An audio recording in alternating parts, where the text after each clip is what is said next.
He does eat crickets. Test, test, test. Live on Twitch. He's a gecko. Oh my gosh. He's a leopard spotted gecko or something like that. He's so cool. What are these? Live on YouTube. My name is Scale. I can. Why does it have to be so wet? Why do you like the cake? He likes it hot. Okay. Ew, she made it hot.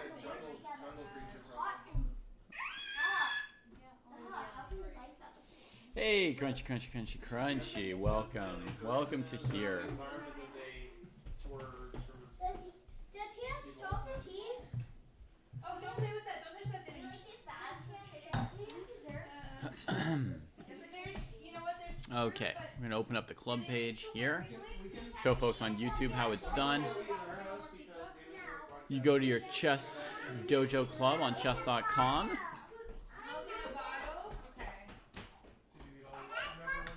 Here's the link of it, and then you just sort of scroll down the page a little bit, and there are the arenas. Friday night fights, classical chess. We're gonna be, whoops, sorry. We're gonna be changing the format pretty soon. So we'll talk about that a little bit tonight. It's going to be chaotic for the first 10-20 minutes here. I'll be running in and out, trying to encourage my kids to get into pajamas and stuff, and then bouncing back. And then eventually the tournament starts at 8 p.m. Pacific. That's in 20 minutes. And then I'll do commentary on the games, and I'll be truly, truly with you. For now, we're just getting this announcement up, making sure folks know about the tournament. We've already got a few people in the under 1600 group, and B conquered up to 2300 this week. Wow. I think you were in the mid 2100s last week. 24 game win streak. Oh my goodness. Well, yeah, I guess other folks are going to be afraid of being number 25 at this point, but congratulations to you. That's just an incredible feeling. Oh, okay, the streak's already broken, so people don't need to be too afraid. You've played one draw.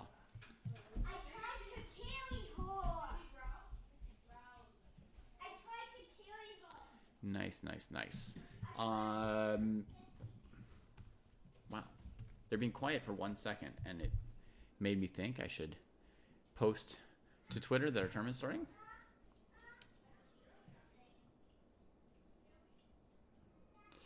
So say Chess Dojo Friday night fights starting soon on TV/ChessDojo. Classical chess open to all, live commentary.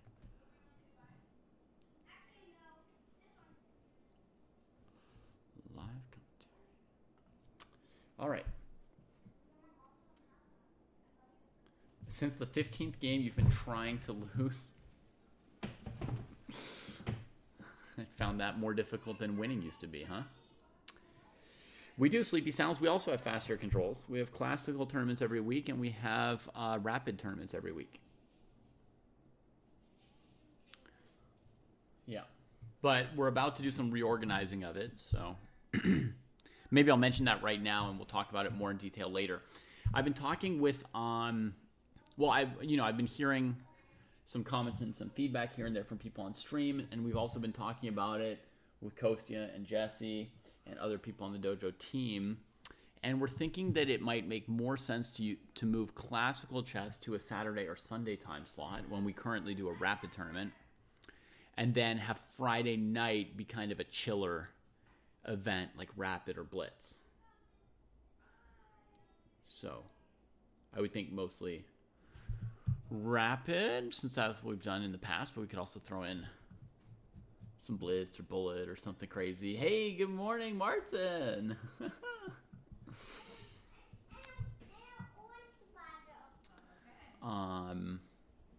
yeah, so basically we're thinking of flipping that.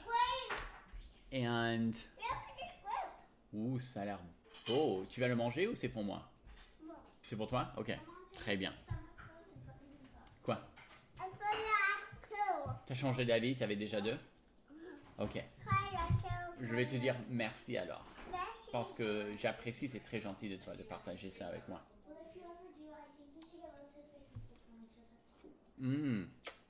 C'est délicieux, d'accord. So, I don't know how many folks here participate in either the Chess Dojo Round Robins or the Chess Dojo Open Classical. But basically, we'll run the classical 24-hour arena. And there'll be a certain time slot where we do commentary, like there is now. And then on top of that, what we'll do is we'll tell folks in the Open Classical and in the Round Robin that they're invited to schedule their games during that time if they want their game to be commented. And then they can just send the link to Kostya and I, to Kostya and me, and one of us will do commentary. And Kostya and I will trade off on the weekend time slot. So you can just send the link to your game to both of us once your game starts if you want us to comment on it live. So we'll kind of combine that, and for folks who aren't in those tournaments and just want to play a drop-in game or two, we'll have the 24-hour arena going as now. So, hey, gefilte fish. How are you doing? Just let me win 2 BGM. Yeah, sounds reasonable. Just let me win 2. Let's fix this screen just a moment in case I have to run off. This will be live coverage of Friday night fights.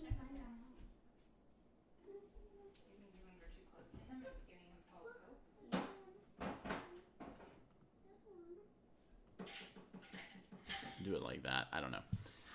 No tapping. We talked about it. You don't think it disturbs the crickets? Okay, so that looks okay if I need to run away for a moment. 5 a.m. Woo! Is that normal for you to get up so early? What's the issue? It's moving. She died and moving. We are lizard sitting a friend's gecko, so there's an exciting display here in the room tonight. Would you like something to do with the rest of your pizza? Classical is fun, but it's not that fun, is it? I mean, for some people, it's the most fun thing there is, Be Concord. Depends on the person. For me, it's very fun. Est-ce qu'il a encore faim? Tu veux sortir le pain pour un moment pour lui? Peut-être? The one that's almost full is Lily's, and the one that's more of like a crust is his. I ate some of his. That is unfortunate, Be Concord. That is.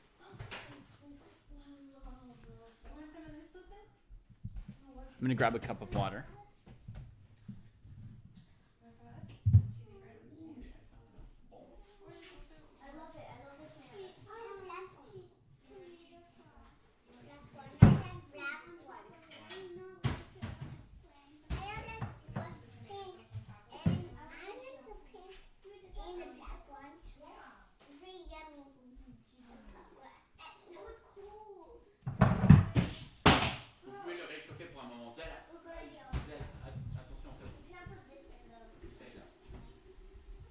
Leave it, Papa. Leave it, Papa.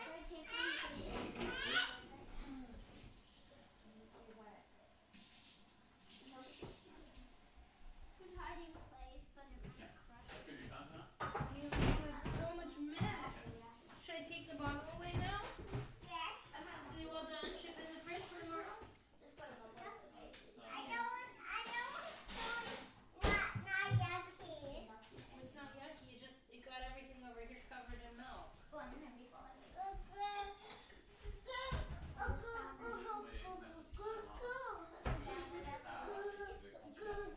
Okay, Zillian, you need to be careful. Oh, we sit down and eat grapes.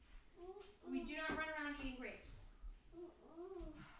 ça tombe et que papa les saisisse, c'est poisonneux. No, it's also she's gonna choke on it if she's running around. Sit down. Ah, ça c'est sa choix si elle veut mourir. Hein. No. Qu'est-ce qu'on y peut? Spit out the grapes now. Take them out of your mouth. Faire plusieurs dans la bouche en même temps, c'est dangereux. You chew them well. You can't have grapes. You're not gonna show us your big responsible. Can you in your Ay, pajamas ay, ay. Hey Marshall, the games haven't started yet. The tournament starts in 11 minutes. Do you want something to do? Ouch. So we'll see. I think we're gonna be all done with the grapes. We'll see how many we've got once the tournament actually starts. Come on. Let's go read our book. Let's go look at our list of things. We can pick what we're gonna do.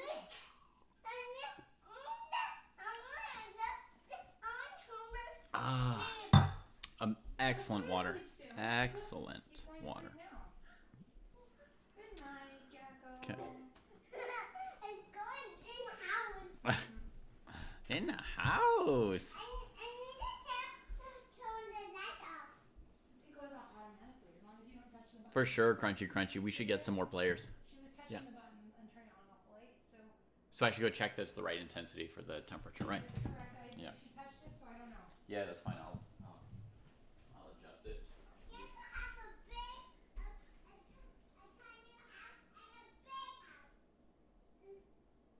that's true.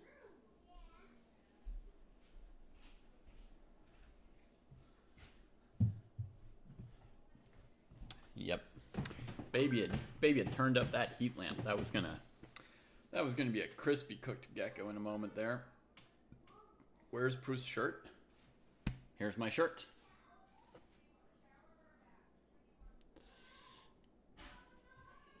Oh, Waldo. Ha ha ha. You know, stripes aren't such a weird thing in other parts of the world. It doesn't necessarily mean Waldo. This shirt is called a marinière. It is a normal shirt in Normandy. Yeah, I've gotten it a few times, unfortunately, now that I'm back in the States.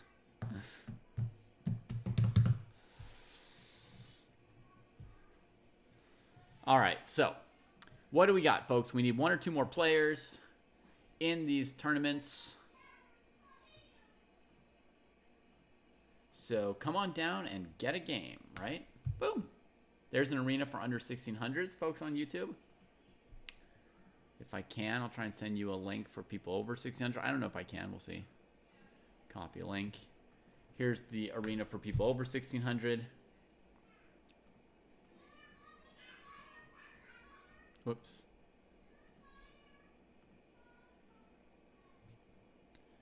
All right, we got a fourth person. Lord Scuba enters the arena. Dun, dun, dun. Yeah. We should get a few more. We got 10 minutes. There's plenty of time to go. Let's look at B. Concord's position while we're waiting. I don't like to do nothing for 20 minutes, so let's grab this fan here. And we'll go learn, analysis. All right, Jamin. I see a big spider in the bath. Whoa, une grande araignée, hein? Yeah, because Ruben don't like spiders. Can I see it? What is it? Show me the bath. I want to go see it. I see a spider and a big spider, then it goes in the bath. Can I see? No, it's gone. Oh, well, just show me what. The tournament's actually designed to play one game, because one classical game can take a couple hours, right? So this arena, it lasts 24 hours so that people in different time zones can get a chance to get in a game, right? Like people can wake up in Sweden and play a game, and then a few hours later people can wake up in Brazil and get a game, etc., right? Throughout the day. But yeah, one classical game is plenty. It's not really designed for somebody to play as many games as they can and try to win the arena. It's not really set up as an arena in that sense. I mean, that's how you set it up on chess.com, but that's not the goal. So Concord, you were white. Your opponent has this pawn on e3, and I guess you're saying did not win. This game you tried to lose more than others. So c4, you would have played knight a1, I suppose. Doesn't look good for you. I'll give you that.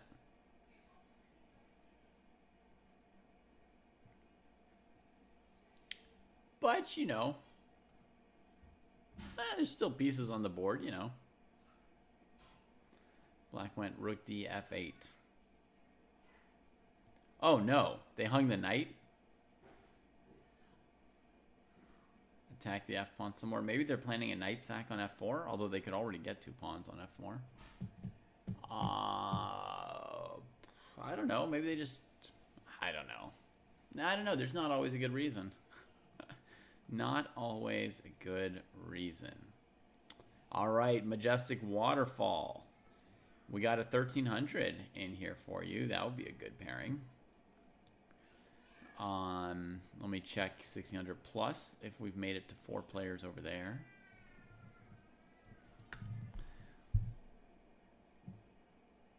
Still waiting for 1 player in the 1600 plus. Competition be conquered. They were doing the competition with you.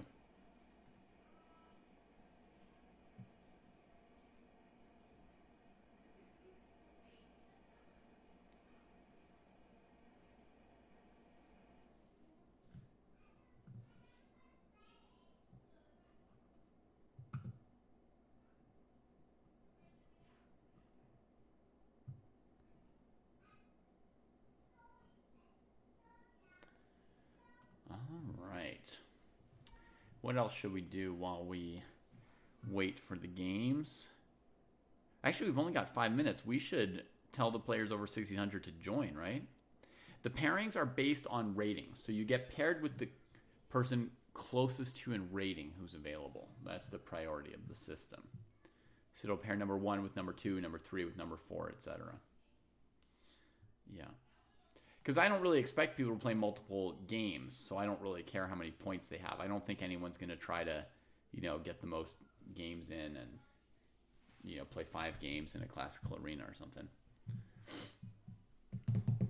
All right, over 1600, we need 1 more player. 1 more player over 1600. Hurry on in before it's too late. And we get ourselves canceled. Untitled Rex, yes. Thanks for joining, friend. So now we're set. Qu'est-ce qu'il y a? Tu veux de l'aide pour les sortir? Tu sais ce que c'est qu'une mitaine?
These are the current tournaments. Yeah, just the wrong date.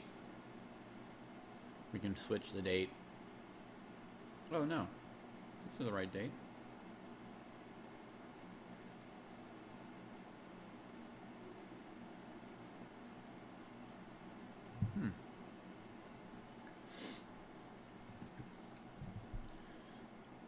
You probably could become resolute. You just have to practice for a bit. You could start out bad and then gradually get good. Oh, Martin's in the tournament. Let me see. 44045. And if I go fight here, 440 4449045. Yeah, it's the right link. Yeah. Oh, crunchy, crunchy, crunchy. Your pairing might get changed.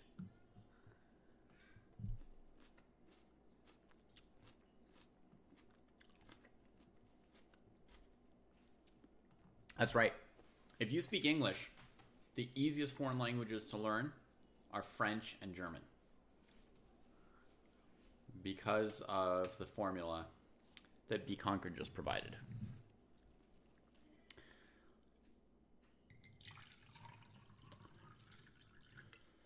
You know how like if you don't know the word for something, like you don't know the word for train station, you could be like a train station, right? Just try and like pronounce it French. And there's like a chance you'd have the right word. Well, it turns out it's almost a 50% chance that you'll have the right word if you just pronounce an English word with a French accent. But if you know German, or vice versa, if you know French trying to learn German, right? You can just check if the word is the same, right? So you're like, moon in German is Mond. Okay, so it's not going to be le moon en français, right? So you can't just sort of guess a cognate and change the pronunciation. There are a few words where it's the same in all three languages, like school, school, école, Schule, escuela, kind of the same in all the languages. Hey, KV Budayan Jind, I can find you a link to the Dojo Classical Open. The October one, you might be too late to join. That might be your problem, right? That might have started last week. I don't know exactly when it did, but basically in Chess Dojo, you go to tournaments, and if you want to go to the Open Classical, there's the link. And yeah, it looks like you can't join because they're already into their second round. Right? But what you can always do is you can always put yourself on a waiting list for a round robin.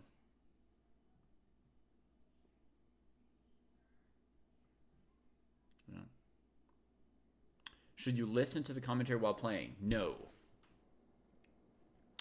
We're all expected to mute the commentary while playing. Oh yeah, let me make that announcement because the games are starting in 30 seconds.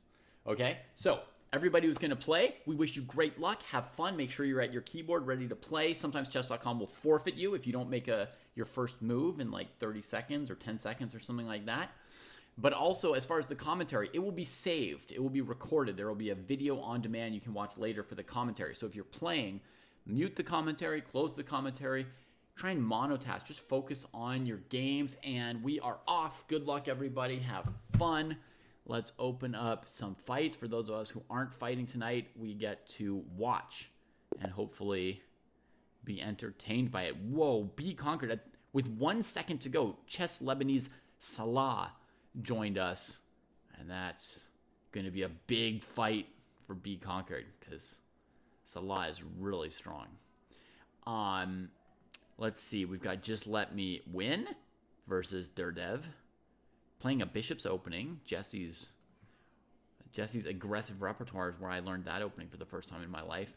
And Untitled Rex playing the English Opening against Göteborgs, who, having trained for a month, I know is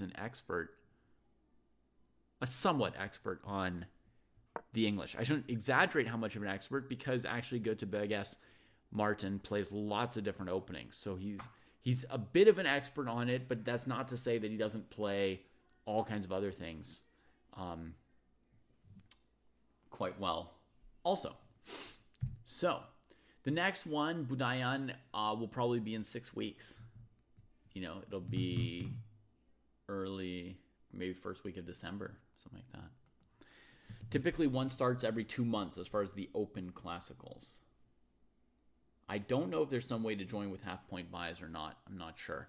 And by the way, to anybody wondering, as you drift in, you're always allowed to join these arenas late. We got them kicked off. If you join late, it may take you a moment to find a game. But looks like Neforolian, for example, just joined and immediately got thrown into a game with Nguyen Evan, or Nguyen Evan.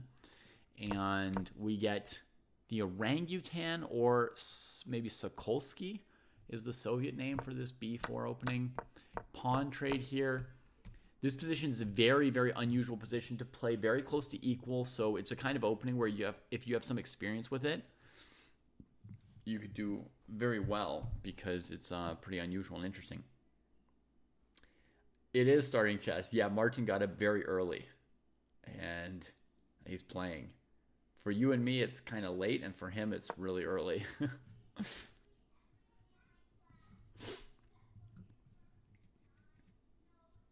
Sokolovsky, maybe? Could be gefilte fish. Could be. I was really not confident on that. Sokolsky, Sokolovsky. What does chess.com call it? Polish opening. Kucharkovsky Maybaum Gambit. Nonsense. This is just the main line of b4. I guess I have heard it called Polish as well at some point, but this Kucharkovsky Maybaum Gambit is silly. It's not even a gambit, right? They traded pawns. That's not a gambit. All right. The under 1600 group should also be off. Normally I look at their games first, but let's see what kind of opening Salah and Be Conquered are up to. English, very, very mainline English, c4, e5, a reversed dragon, or accelerated dragon, really. And I really like this position from the white side. But very, very strong GMs play this with black with no trouble. You know, clean, good positional players. I think generally they retreat the knight to b6 here to avoid knight takes e5 kind of tactics. Let it go, let it go.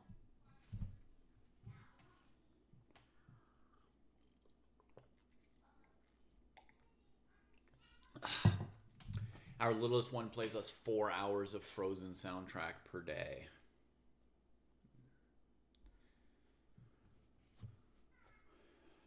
Approximate average. And that's not exaggerating. That's not like saying that 35 minutes feels like 4 hours. That's probably about how long it is. You cannot play a Yugoslav attack as black DM because you just don't have the time to set it up. You know, like in this position, white's basically threatening knight e5. You don't have the time to get this pawn here and this bishop here and the queen out of the way and castle over on this side. There's just no time as black when you're down a tempo. So the Yugoslav attack only specifically works with the tempo that white has. Yeah. I mean, you can try and use the general pattern in some other openings as well, right? Like, particularly with white, you could say that what's called the English attack against the Najdorf is sometimes a little similar to the Yugoslav attack, and that f3, bishop e3, g4 stuff is a pretty standard attacking setup in the Sicilian period. But yeah, here, let me show you some specific problems with it, DM Stewart, and also hi to Icy and hi to Viral and gefilte fish with those words I never, ever hear at home, and I'm just dying to hear. You are correct. Music to my ears. So let's look at the situation for a second, DM Stewart. Let's say black wanted to set up this attack with here, here, and here, right? But they're sort of down a tempo compared to being white. If they play bishop here to support this knight, then white can play d4 very quickly here. If they play f6, white can play d4 very quickly here. And the center comes apart before black has a chance to get the king out of the center.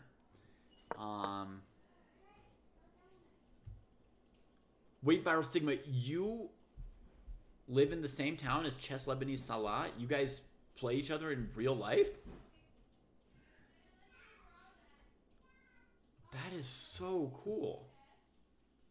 Okay, so then the other thing you could do is you try and take control of d4 with the bishop, right? Hoping to then play f6, bishop here, etc., right? 2 towns over. Then white's got this center fork trick because we haven't yet played f6. And so knight takes d4. And again, black center is falling apart. There's no time to set up the Yugoslav attack. Does that make sense right there? DM, like, there's no way to get in all these moves that we want in time without white somehow landing something in the center. Yeah, definitely worth asking. To some extent, any question you have other than can we play is worth asking. You know, I'm teasing, Stewie. But if you look at the title of the show or you listen to what's going on for a minute before interjecting yourself into the proceedings, yeah, then you know you can see that there's something going on, right? And that you can answer your own question on that one, right? 1 second. Tu cherches le pain.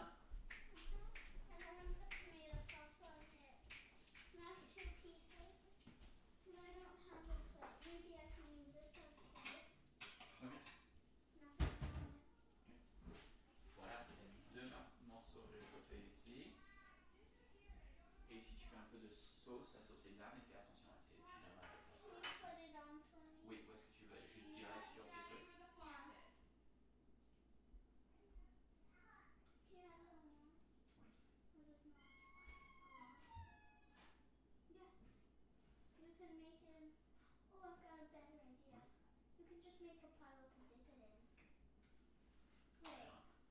C'est un peu des deux.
Pour embêter ta maman.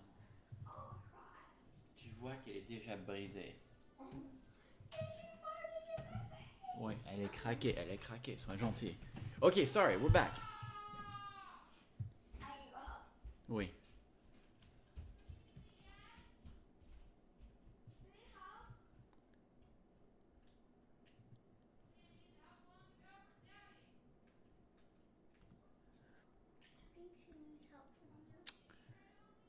Yeah, Marshall, a 1,000 rated player won't necessarily know the best way to capitalize on all these things. I was just giving DM Stewart the sort of official answer, you know? You can try and get away with these openings against a lower rated player who won't know to go for this d4 break. But eventually you'll face somebody who does do it, and then you'll need a new opening variation. Which is okay, you know. It's okay. Okay, so we got bishop e7, knight c3, castles. Inviting knight takes e5, knight c3, knight c6, knight d1, knight d8. Isn't this just a blunder? B Conquer just plays calm d4. All right, so knight e5. If black takes on e5, you can take on d5. You're up a pawn. This is an important set of captures to be able to calculate. This is really, really critical, I would say, at a 16 to 1800 level to get good at these captures. Don't do it with arrows, by the way. I'm just doing it because I'm on stream with captures. Captures. White's up a pawn. Captures.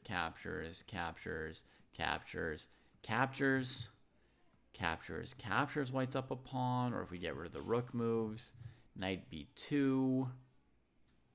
Knight b7, white's up a pawn. Knight f2. Knight b7, white's up a pawn. I think black just hung a pawn. I'm not calculating like, this is my real calculation. It would be like this and just silence and just... But I could do that for 5 seconds and confirm for you if black hung a pawn and white didn't take it. Sometimes people don't calculate well the first few minutes. They're still warming up. They're just playing vague, loose moves.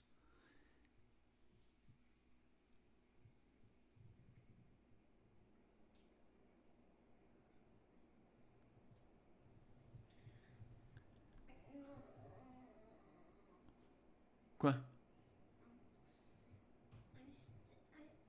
wanted it with tomato sauce because I don't like the things inside of it, but I can still taste them. Ok, tu peux obliger de le manger si tu n'aimes pas. I'm still hungry. Okay. I heard something going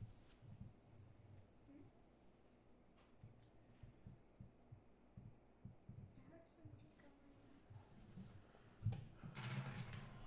Maybe I could do something myself if I can reach out here. 95, 93, 96, 92.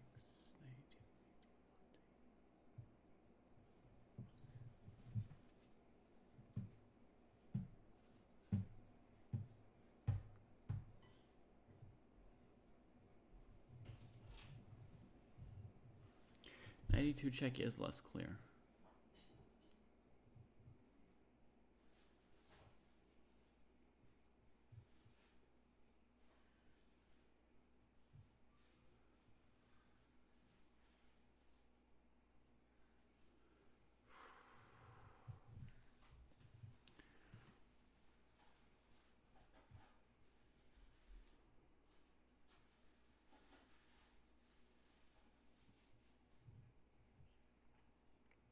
Okay, I guess white can play 95, knight c3, knight c6, knight e2, queen e2, bc6, rook e1, attacking the bishop before playing bishop c6. Now rook e8, there's bishop takes c6, attacking both rooks, right?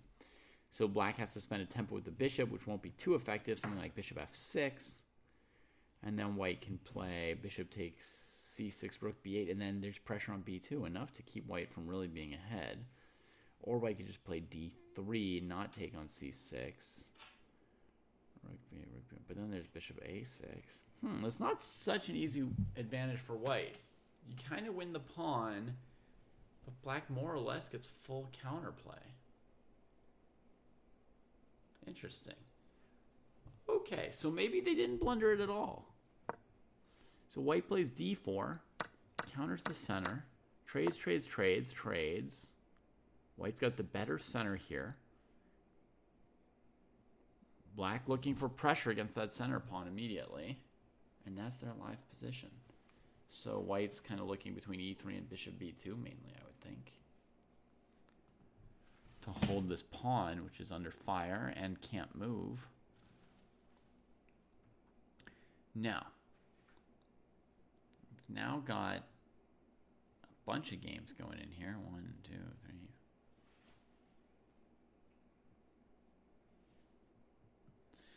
And let's open up the under 1600 group as well. Check some of these games. So, under 1600. PLNR already won their game? Wow. They've been playing a lot lately. They're in a second game here. Nice. Looks very interesting against Habits.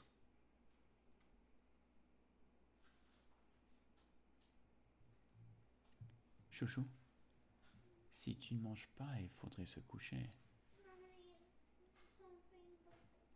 Alors quoi? Il y a la pizza là sur le comptoir, tu peux en prendre.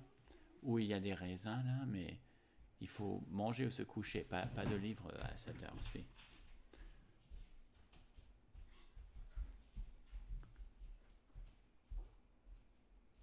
Let's see quickly how they got here, just approximately. We don't have to understand every detail about it, but they started with Morphy versus Duke and Count opening. The threat of checkmate on f7, knight h6. Ooh, doesn't white have a crushing move here?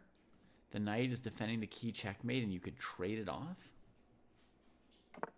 Oh, little bit of a missed chance for white maybe.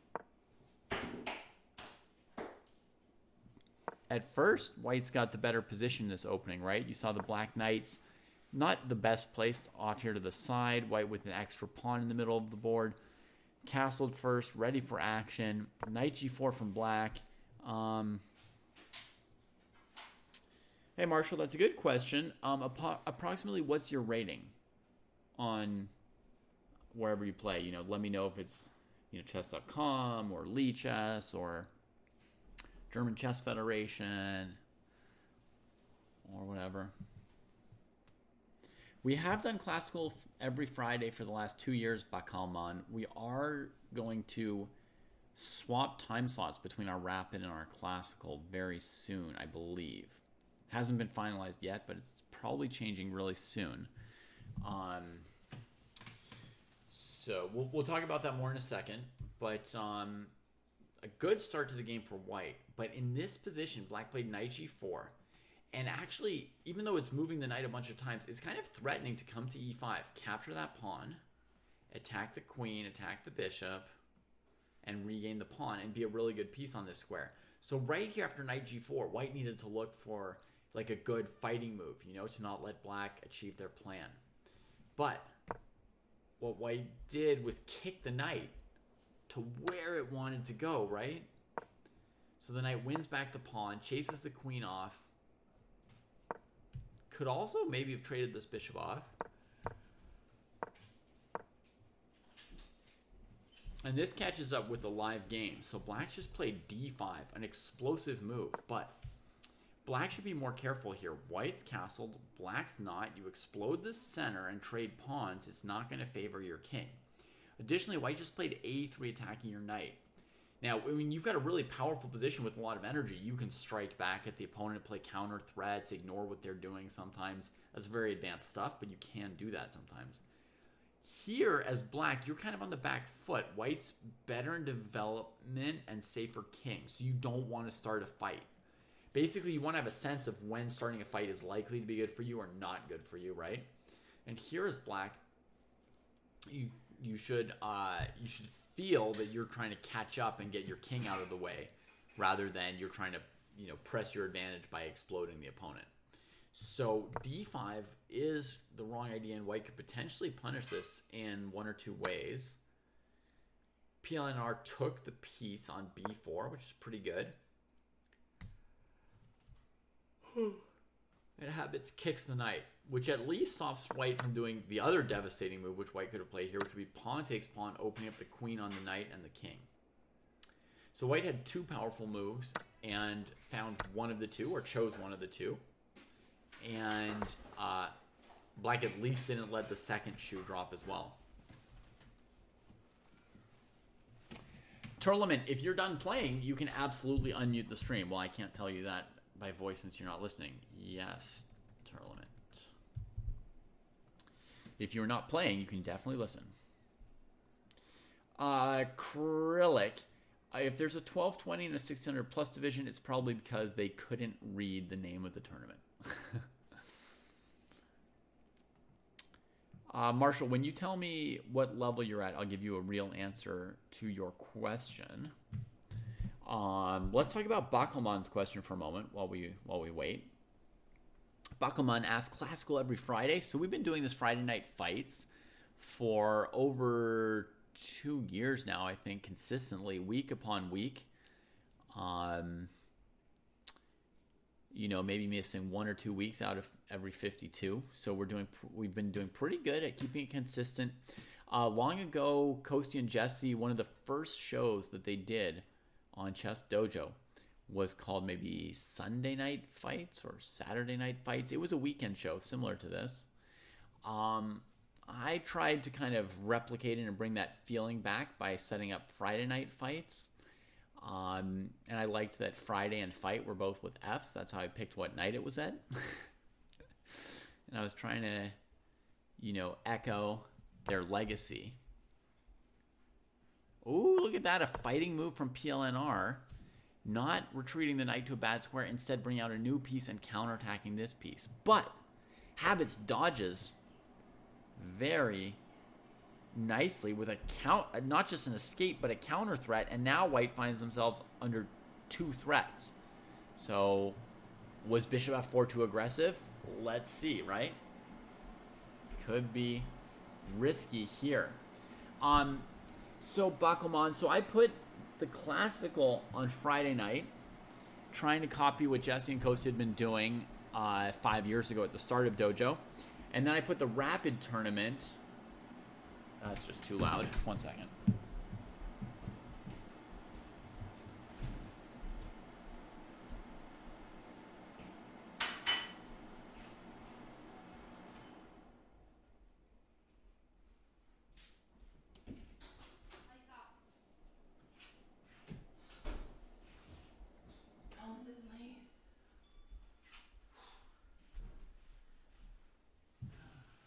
Saw one of them just come wandering through, confused.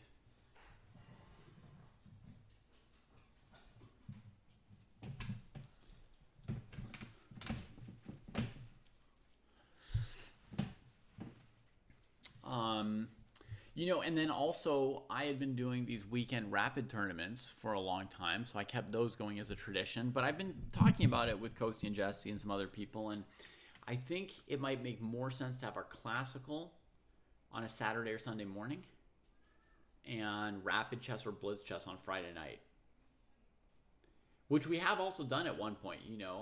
Scotty was running a blitz tournament on Friday nights for a while, so I think we might flip that pretty soon. I don't know if there would be I don't know if we have a central way of putting out an announcement that everybody will be aware of in advance before it happens, but let's just say this is my general warning to everyone that a change is afoot. Change could happen anytime now. Okay, so then did anybody see a way to save these 2 pieces? I didn't really. Did PLNR find anything? Not yet. Looking deep, trying to find it, which is good. Now, PLNR had reason to feel like they could play fighting moves here because they're ahead in development, right? Compared to Black. 1 tempo for the king out of the way, an extra bishop in the game, rook in the game, right? So White could be looking for a fighting move. Even still, it's not always easy to ignore threats and just fight, right? Just because you think you're ahead. After knight g6, White's going to lose one or both of those pieces here, right? So it looks like, despite how strong White's position is, they probably just had to play some kind of a retreating move here. Something unglorious.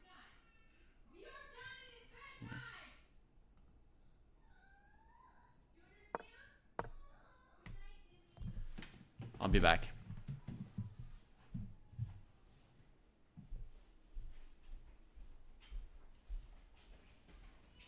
I'm sorry. They're annoying. I know.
All right. Let's see. Knight takes f4. Queen takes f7. Wow, white just got way too aggressive. Way too aggressive. Ay, ay, ay. Oh, welcome back, Buckleman. Welcome back.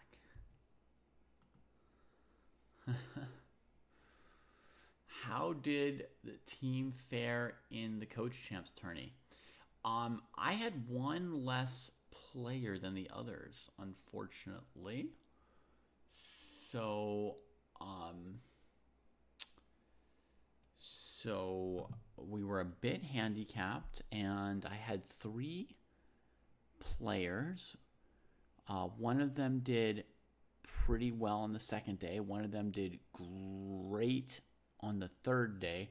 And the third, had a mildly disappointing result, maybe. But, he played fine. The other people just played better. But, from like a performance of the team perspective, right? We had one good score, one great score, and one bad score, so to speak. Add them all up, and the team finished in 6th place out of 8, which is not great, but again, three players. I think one of the other coaches also only had 3 players, so that was unfortunate for them. I imagine they're probably one of the coaches who finished 7th or 8th. I don't know who it was. But like my team's performance was pretty average over 3 people. Like if you extrapolate their scores to a 4th player, my players scored about 50% overall over 3 tournaments.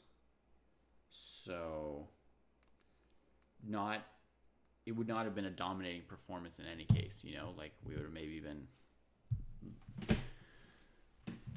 the 4th best team potentially if I'd had a 4th student, but that also, depends on whether I would have had enough time to do the work for 4 students, because I really did use like all the time I had, so I probably couldn't have quite. Wow, white keeps going with the aggressive moves, and material keeps dropping. Over aggression here from white on this board for sure. You see the sequence of moves where white's making threats and it's just not working out, right? We threats in f7, but f7's defended. We take it anyway. Ooh, that drops another bishop, right? g3 attacking the knight. No, that drops the pawn. f4 chasing the knight. Drops another pawn, right? At some point, these threats are not working. There we go. Capturing something of the opponents instead of chasing their pieces around. That's going to be a stronger move for white. But this endgame is going to be a real challenge for white because they are behind now. Black still has some development to finish up here, Oh, and look, black gets too cocky. They start fighting, making threats. All white has to do is move the rook, and this move becomes pointless. You see what I mean? It's sort of like an empty threat. You need your position to be strong enough that you can make threats that your opponent has a hard time dealing with. Or there's an art to making threats that improve your pieces or force their pieces to worse squares. But these kind of random threats, this rook might be better on d1 or f2 than it was on f1, right? So these kind of random threats are really, really detrimental, actually, to one's own position. I've ingested a hair from one of the kids when I was putting them to bed. It's kind of gross, I guess. Or just bothersome to have this feeling in my throat. And white saves the rook. And now black's just got to move the knight again, right? Part of it is the knight's on a better square here than here. So the only reason you play a move like knight d2 is if you're winning something, right? You just have to move the knight away. Oh, this is a sneaky threat here. That's pretty clever. If white keeps chasing, then white's going to suffer with knight e3. So white has to think, I like chasing your piece, but where am I chasing it to, right? Gotta pay attention to that. This would actually be a reason why if white predicted where the black knight might go, the rook f2 move would have actually, I guess, been better than the rook d1 move. Because these pieces are not arranged for a knight fork. Right now you wouldn't care about this move. Now we do care about it. White's played a move. Rook a7. Grabbing a pawn, but does black see the fork? That's a huge move if black finds it. Ooh, they don't. They develop a new piece, which I want to give them a lot of credit for, but attacks and threats come even above development, folks. Just counting what pieces can take what pieces is above development. Here, knight e3 winning a rook is the best move for black, and bishop b4 allowing rook b7 check, attacking your bishop and king. You're walking into bad squares for your own pieces, right? Where you're at risk. And one thing I notice is habits, much less experience with the time usage compared to PLNR, right? Using 15 minutes less time, you're like never going to outplay an opponent and win a game using that much less time than them. It's just not going to happen.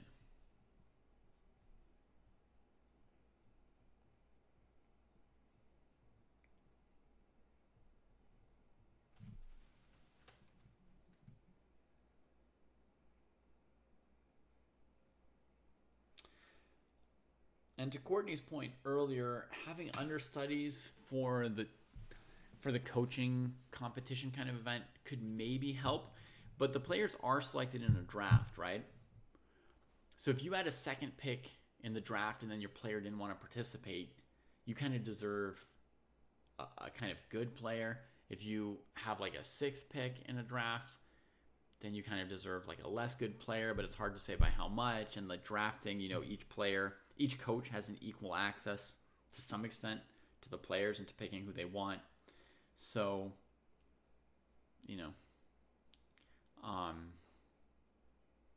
there's not an easy answer to it all. Last chance for habits to find the check, and they do!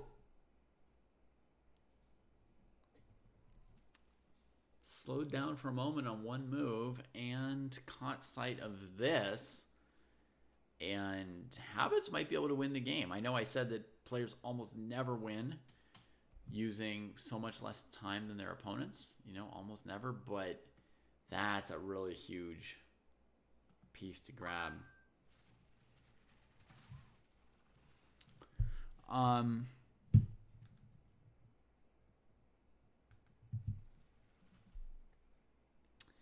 Acrylic, generally I focus more on the lower rated games at first and then move more into the higher rated games over the course of the evening, because the higher rated games, first of all, they're playing 90-30 instead of 45-30, so their games are much longer.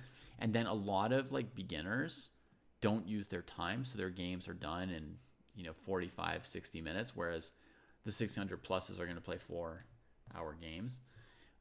So I get you get a lot of action in these games very quickly, and then you move into the higher rated games afterwards. I don't like to do the same formula again and again, but that one seems to make a lot of sense.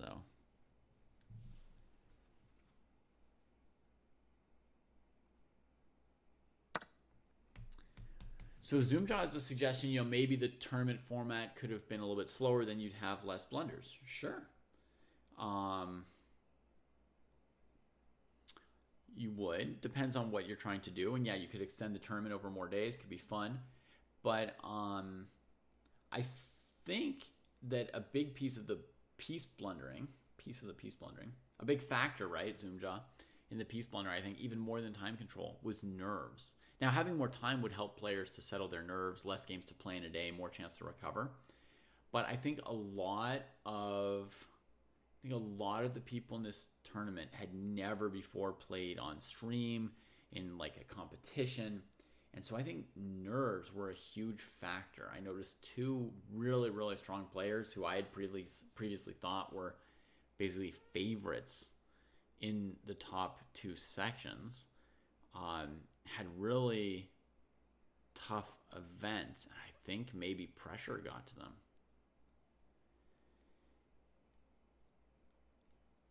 yeah, I mean, I think a lot of these players have never played OTB before, probably. Well, some of them have played a little bit of OTB. But yeah, big stage, thousands of people. You know, playing on chess.com's stream in a competition is different than playing on your own stream. Some of them are streamers, but they might stream, you know, blitz games at home while listening to music against another 1,200 while 15 people watch, you know, or 20 people watch, and they're friendly people who they know and they interact with in chat. That's totally different than a couple thousand people on chess.com who you don't know watching. So yeah, 2 cameras, people watching, commenting. Maybe for some people, representing your coaches could be something that makes you nervous. I think all of that was a lot to handle. So I don't know if they could listen to music while they played. Maybe they could have. Oh, another huge fork with the pawn. But then forgets to capture the knight. A wasted fork. Now I can take the rook or give another check and then save the knight. I would probably go for the rook, huh? There are some other games in this section. Let's see what else we got.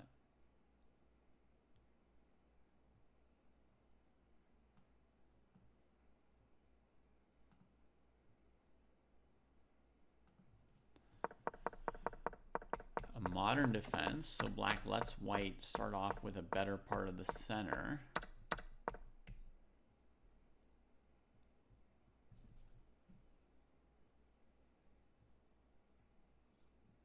I don't know what they're doing, tournament. I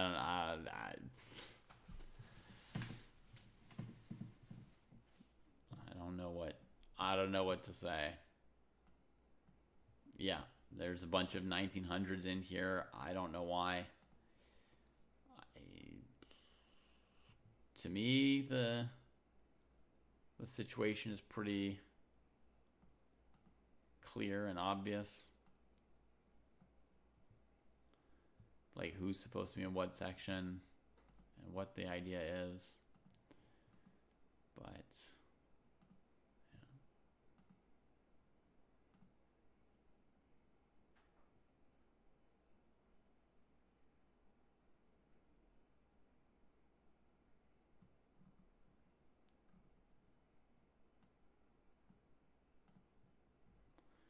all right, so PLNR went for the rook.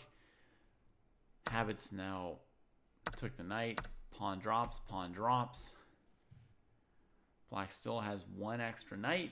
It's not the biggest the lead's been, but the way has been cleared for a pretty strong passed pawn. So it's pretty hard for PLNR to put up great resistance right here as white. We'll see if they can come up with anything still. Thinking about it here. Allowing that knight e3 check fork was really devastating, and they allowed it for a couple moves. Habits didn't find it on the very first opportunity, but eventually did.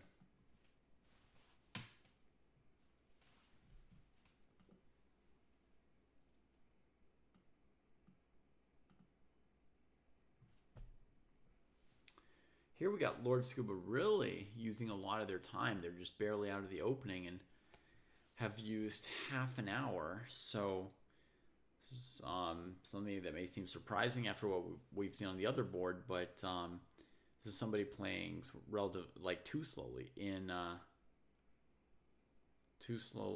classical, right? You have to save some time for your middle game, some time for your end game, etc. Oh, cool, Sumjai. Glad to hear it. Very glad to hear it.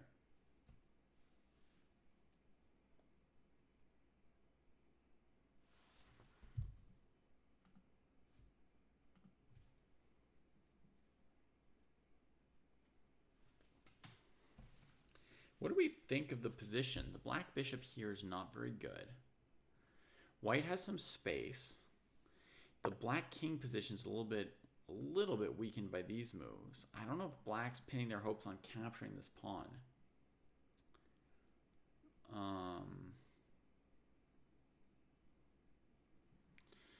Viral was saying just go all the way home to defend your pawn. Yeah.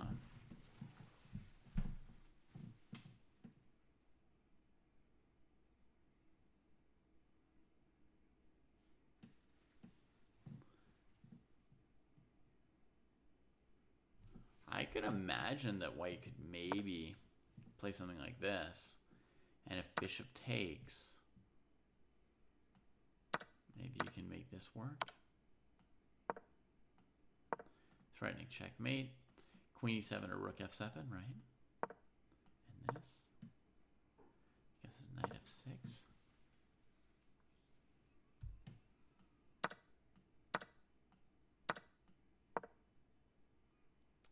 And white doesn't have enough.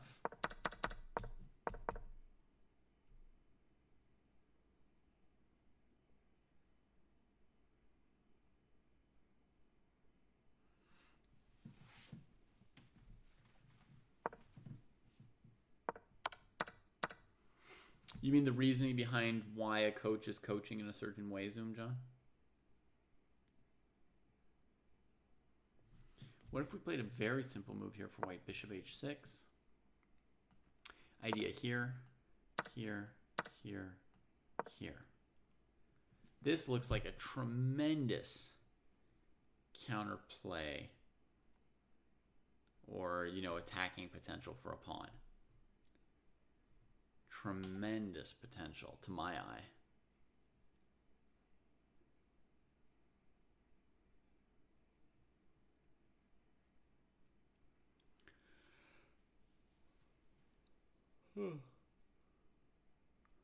Yeah, I wouldn't know who has the advantage here, but my instinct's kind of telling me I'd rather play white.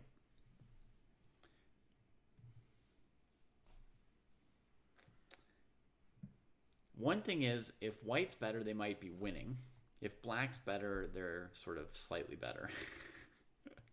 That's one reason why, if you don't know for sure who's better here, and you have to pick which side, you might pick white.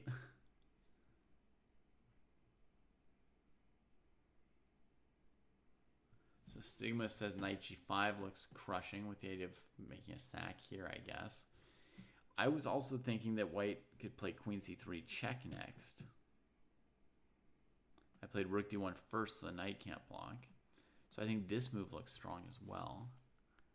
And I was even thinking knight or queen d6 might really make life hard for black. Oh, here's the bad news for black. If queen e7, getting off the line of the rook, queen c7. This is really paralytic.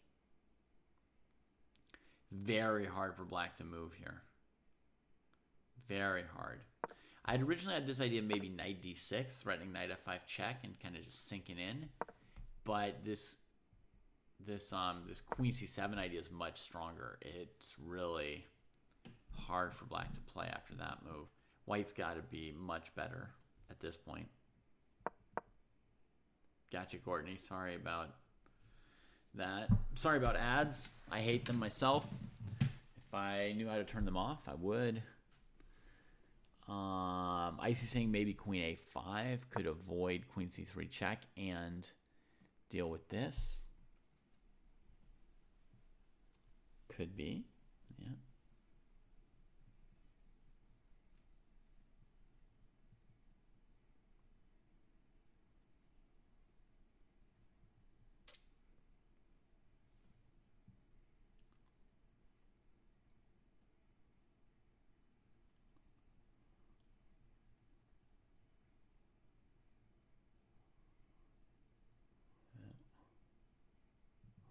Yeah, it makes sense. No refutation. No refutation, but I still feel like I kind of like white.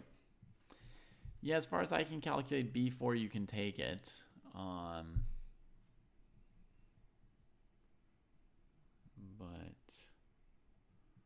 I don't know. Knight d6 and queen d6 both look interesting or appealing, right?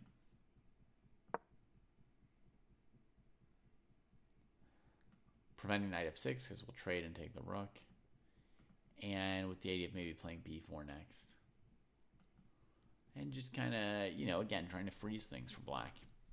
I saw this move queen e5 as a possible move, and then I thought maybe white keeps going in like this, saving the possibility of moving the knight with a discovery. Threatening rook d7, threatening knight d6, knight c8. It's hard for me to imagine that white wouldn't have a good position, honestly, yeah. So, all that to say, I think it's plausible for white to leave the pawn on d4 hanging. You know, against a strong opponent, you definitely worry. You potentially do some double checking. You're looking at some lines, trying to ask yourself, can I sack a pawn here? And white did spend some time, but they chose this square, which I don't really see why. Black plays knight b6. White's going to keep that bishop. And black is not interested in winning a pawn. They just want to improve these pieces. And I got to say, instinctively, I can't really blame black for not going for a pawn. It's very risky feeling.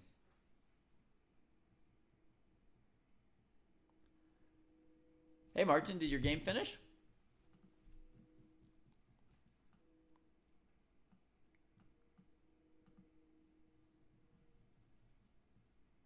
Yeah, finished a game with Untitled Rex. Cool.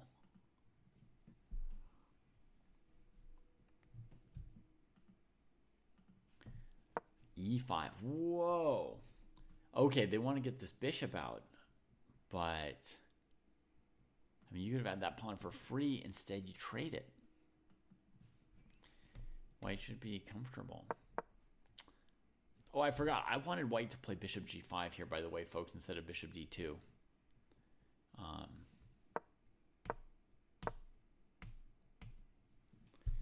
Oh, now some fighting gets started. The pawns are engaged on d4 and e5, and white now kicks that knight with c4. Really, the bishop's angry about it. But we'll see what the intended follow-up is for white, if there's some good reason for this.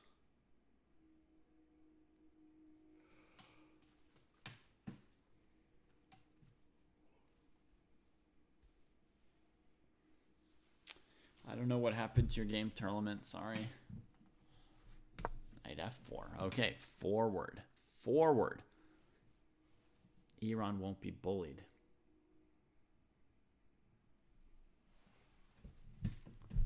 Sure, if you like, Martin. It's open. It's free. Everyone can play as much or as little as they want to. You know, as little as 0 games, as much as, I don't know, 10 games or something crazy like that.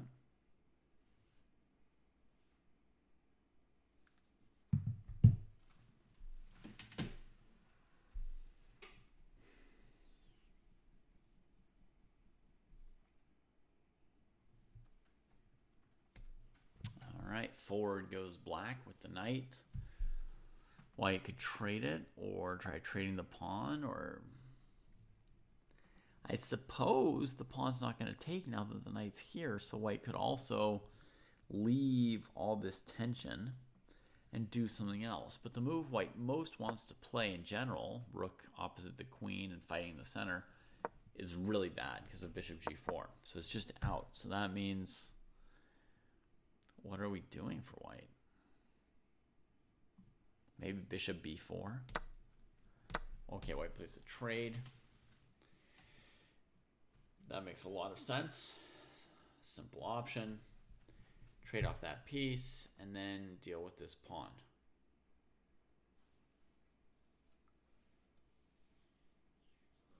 Maybe just push it and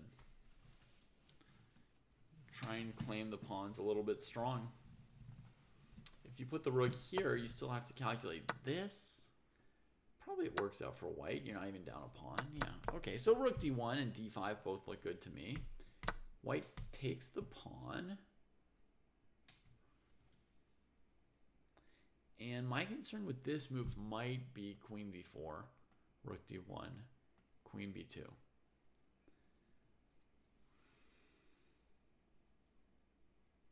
Again, white just won a pawn on f4, so if black takes back on d4, it's just a trade. It's not a huge risk from white.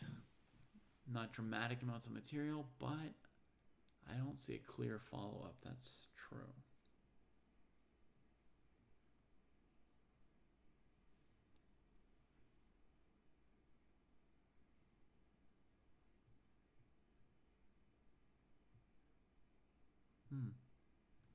It's become so quiet here.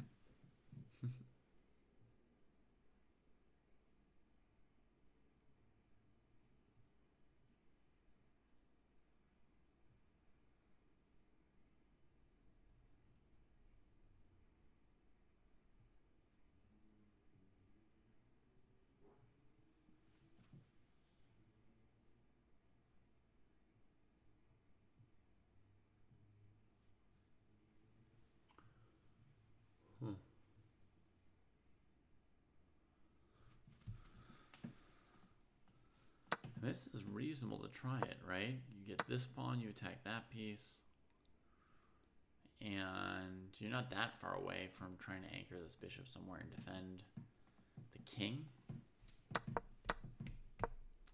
Queen b6 just got played. That attacks the bishop, the pawn, and the pawn. So black still might intend to win a pawn with this move, depending on what white does about the bishop.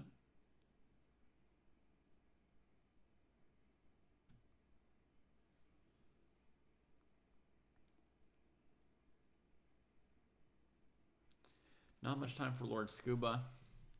Tough position for both sides, for sure. Rook e3 is possible, using a rook lift to defend the bishop.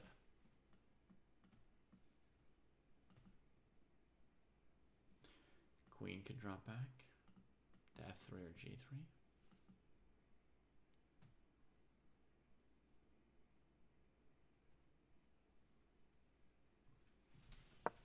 Still no easy solution. White goes for the knight. Defending the bishop. I thought bishop d4 would be strong, but the knight got out of the way of the defense. Wow. Black scrambles for some threat there. I mean, the move that might win would be rook d8, looking to take on d4. But it's risky to move this piece away from the king. Your instinct would be to bring this piece out and then this one. Queen b4. The queen tries to do it all herself. I don't see a threat on this move.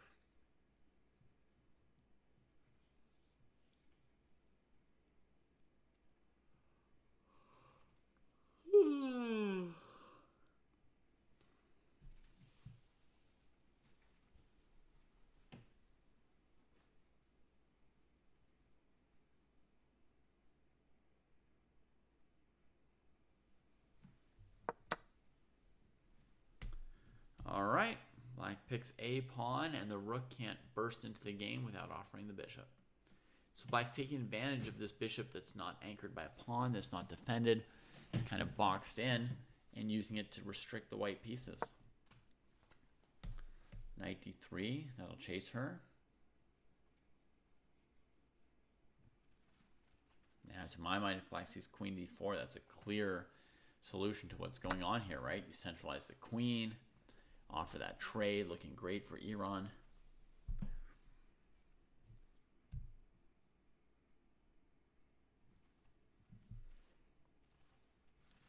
One second.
Lily, at least I know, was trying to be good.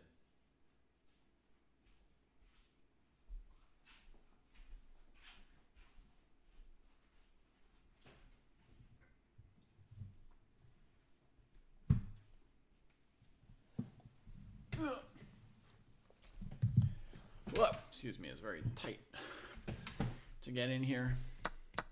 Tradeovich, rook gets out. Rook defends the pawn to free up the bishop. Looking for some pressure. This move looks great for black, though. Bishop f5, right?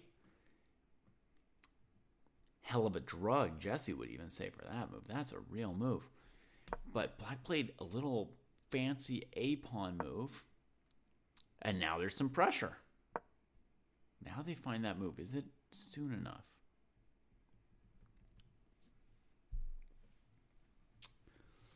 You never know when you need to, just, bustle along with your development, or when it's time to do some important fancy positional something, make a weakness so you can win the endgame later, blah, blah, blah, something fancy. You never know. But rook e7 looks like, wow, that's, some real pressure starting to come in. But bishop f5, going after this, I think the rook has to move to defend the knight. Something like this, maybe bishop c4.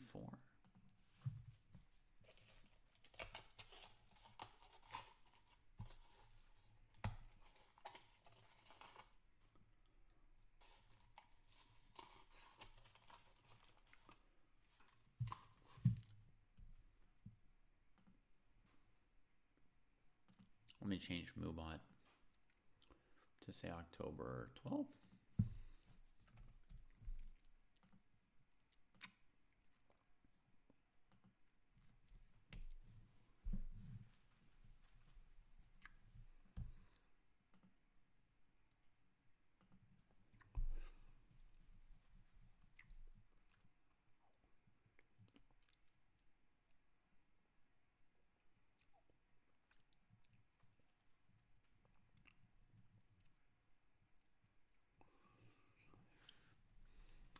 Bishop f5 is annoying.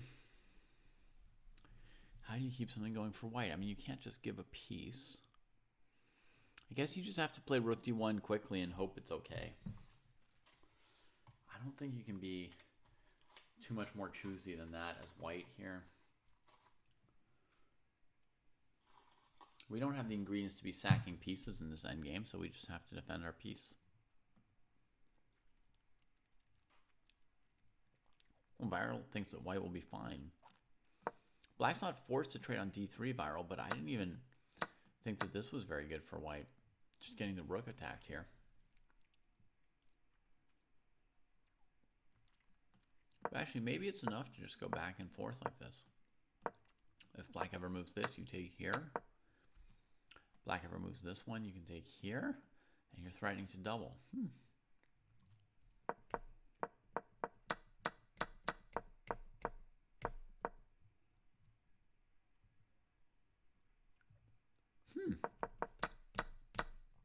So it's not so easy for black. So rook d1, played by Scuba. Black takes, white takes. Oh, we're getting this position. Wow. Rook c7. Nice, Scuba. Okay, made good use of that time they were thinking.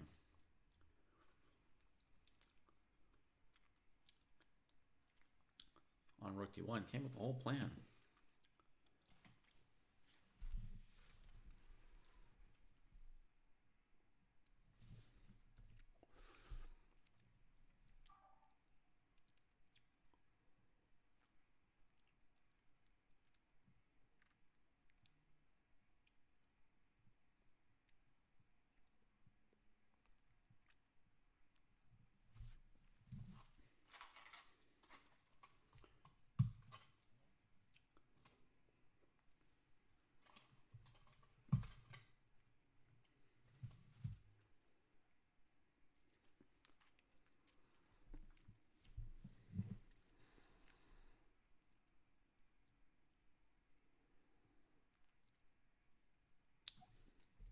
Rook e8 played. Back rank mate threat. You got to attend to that before you take this pawn. Maybe black's going to try rook e7. h4, yep. That does allow check, king here, bishop takes pawn. It'd be more solid to play g3. Definitely more solid. Rook e2. Not bad. Black getting active.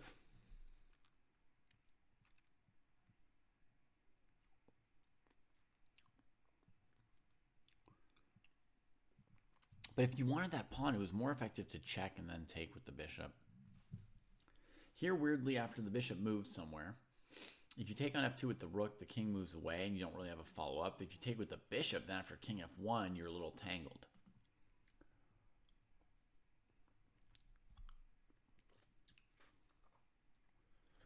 I guess best is to take with the rook, so you don't get tangled at least, and you defend your weak underbelly at f7. Yeah.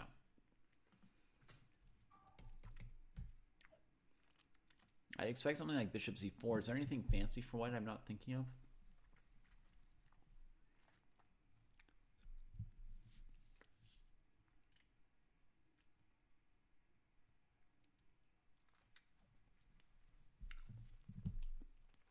I guess that there was the issue though with the bishop there after rook takes, king here, rook here.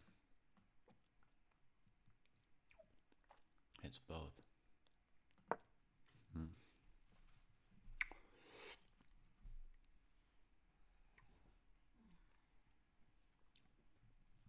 Nice play by Ear on these last couple of moves, folks. Just abandoning the pawn on b7 to get this guy active. Look at this. Looks like black's under a lot of pressure despite being up 2 pawns. This rook's defending this rook's defending that. And white's threatening second rook to d7. Honestly, it looks grim. Then rook e8, rook e2. And not clear what white should do. Maybe this move was a consideration as well. King f1 instead of g3 or h4. Prevents rook e2 for a bit. Black can play bishop b4 to maybe force it through. But now the bishop's at least off of here, right? That gives white some more time to figure something out. You get bishop c5, rook f3 is in time. So that was definitely a big thought here. King f1 as well as, you know, making a luft with the pawns.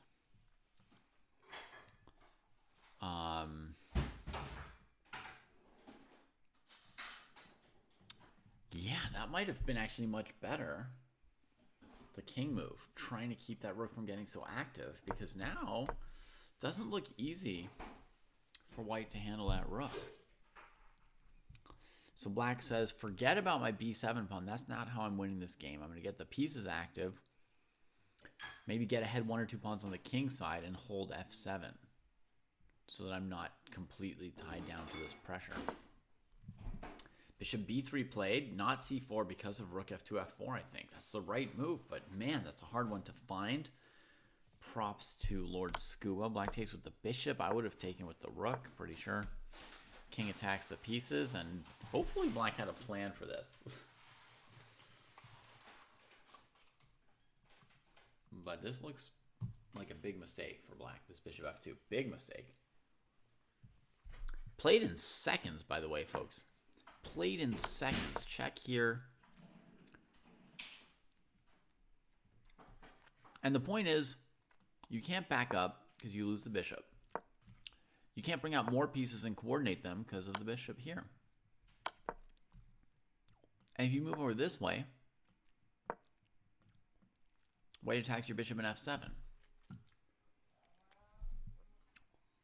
with good counterplay for white.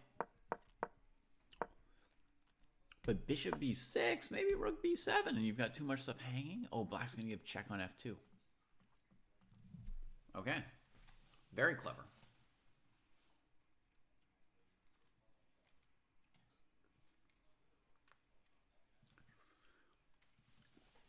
Sounds like a really interesting topic, Zoomja. Who wrote the course? And have you studied enough of it to start to have an opinion on whether you like it? Rook f7 might win, suggests Icy Stun. Rook f7, rook f2 check, you can take the rook, so there's no rook f2.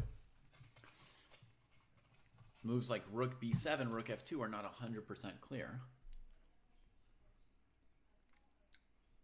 Probably winning, actually. I think rook b7 might be winning too.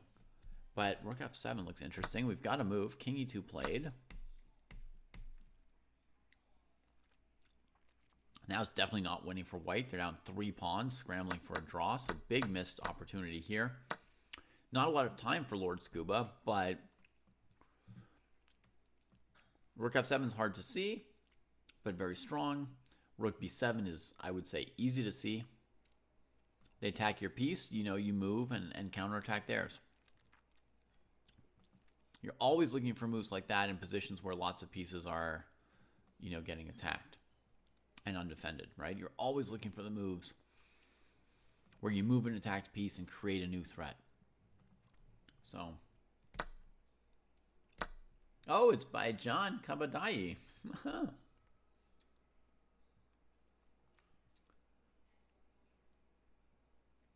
Oh, that's super zoomed, huh?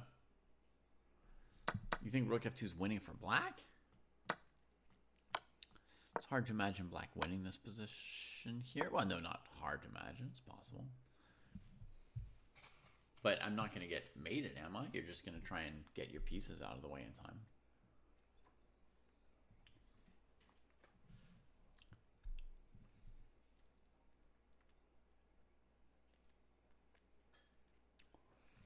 Good night, Courtney.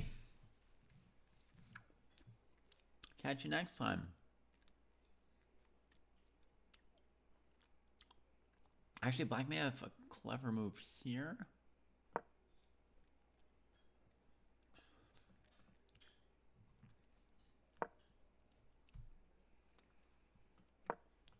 Here I was thinking, you know, good counterplay for white.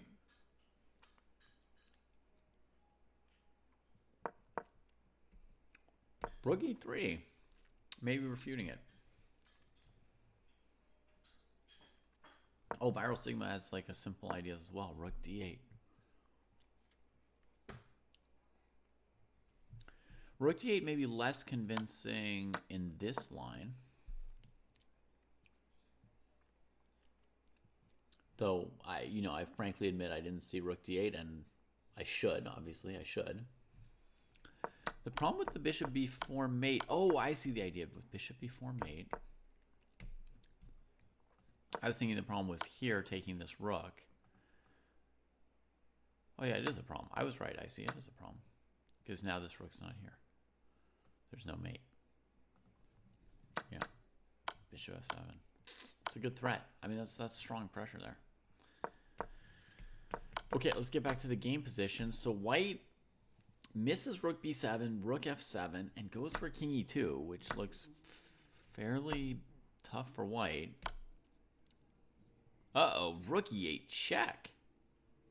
Hello. Black was under 1 threat. They throw an in-between move that puts them under 2 threats. This would be correct, folks. Just save your piece that's attacked, right? It's funny because, you know, players rated 500 or 600. One of the things that I mentioned as sort of a stage of chess development that they haven't achieved yet is the thing where instead of defending a threat, you look for counter threats, or maybe I can ignore this and continue doing what I think is important, right? Like at 500-600, you attack their piece, they just move it away. But, you know, somewhere between, depends on the player, but a realization comes at some point. You know, let's say somewhere between 1,000 and 1,600, depending on the player, where 1,000 would be quite early and 1,600 would be quite late. But at some point, you got a realization that when they attack something of yours, you could save it, or you could counterattack something of theirs, right? And that's like a legal move as well. So, such as this position here, white attacks the rook. Instead of running away with the rook, you also have the option of making a counterattack, right? But at first, when people learn this idea, they're kind of out of control with it, right? I mean, look at this rook e8 check. Ugh, right? King moves. And now, if you save your bishop, there's bishop f7, right? So you, like this move, rook e8, you're actively losing the game by not avoiding your opponent's threats in the simplest way.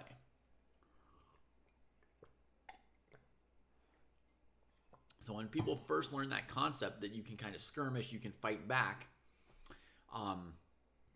they'll often really, really overuse it. I guess white was careful here, right? Because white thought a little bit and did not step onto the d file, which would have allowed these pieces to save themselves. Even with king f3, it's possible to go rook c8 to not lose all the pieces, right? Black didn't find it. You could go rook c8, but even still, you know, rook here has hurt black's chances of winning dramatically, right? Dramatically. So, rook d8 is good. Oh my god, and back to f8? Oh, Dabo, that's crazy. And if white took here, there's rook here?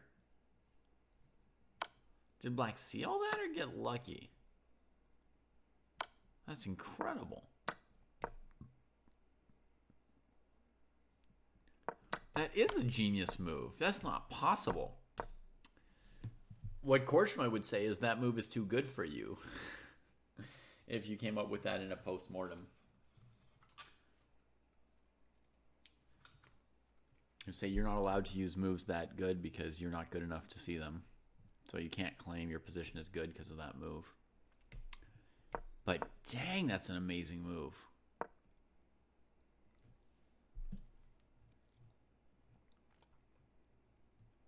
Wow.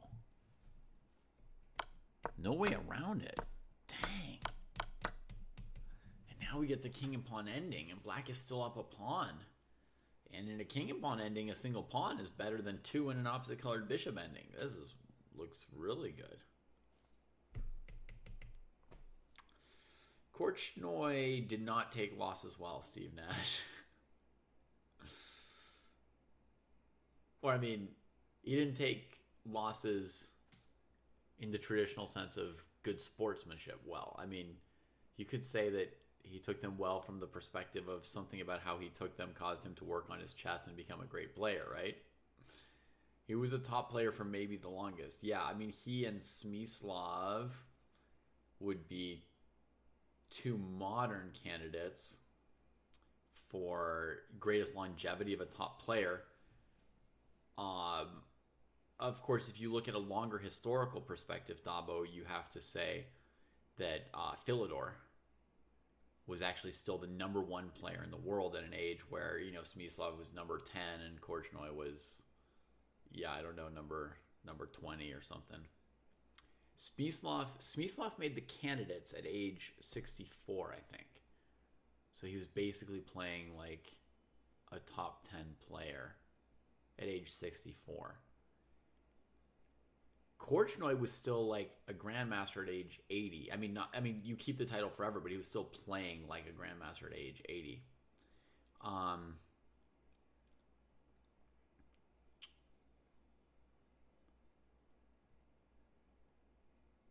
Was he still top 10 in his 60s? I don't know.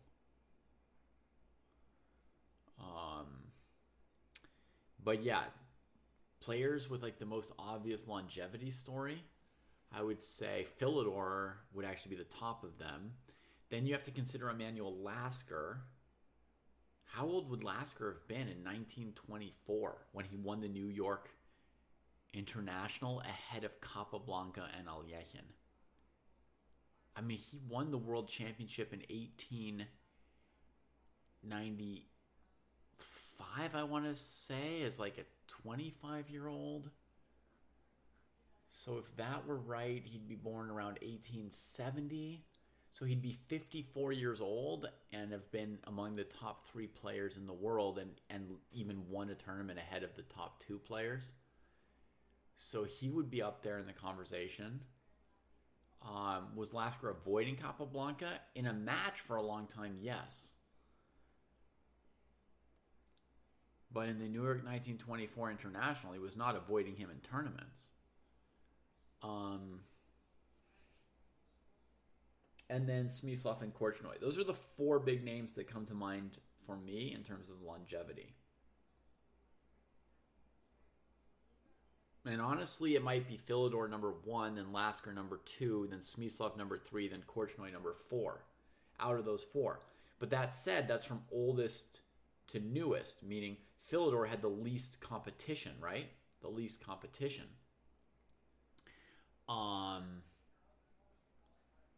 And then Lasker the next least competition, etc. And Korchnoi like really, really top competition. Smyslov as well. So harder to maintain your skills or your overall world level of play into old age.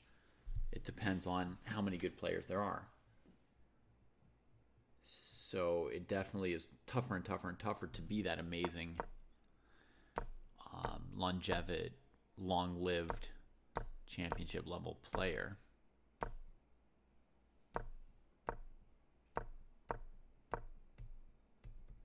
White putting up some fight here.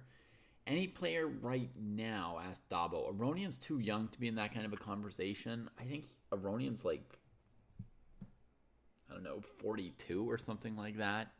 We're talking 60, 70 years old to be in this conversation.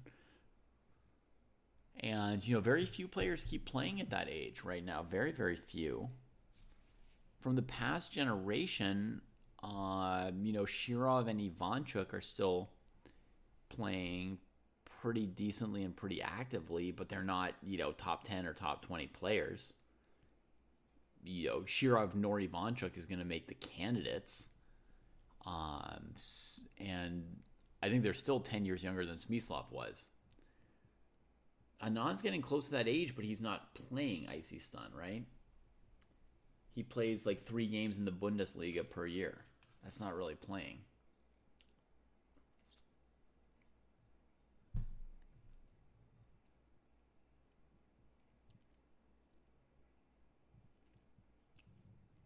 I don't have a lot of experience reading books by PDF. In general, I really like to have an actual book. But I've been reading some literature books on on an app. And it's fine. It's like 10% less fun or less, I don't know. I mean, if I could save $150, yeah. Or, you know, 140 or 130 or whatever the difference is, should be fine with a PDF or a digital book. And then, yeah, as Dabo said, I mean, Anand, it's hard to know what his level is because he plays very little. He did just lose a match to Kasparov, who's completely retired.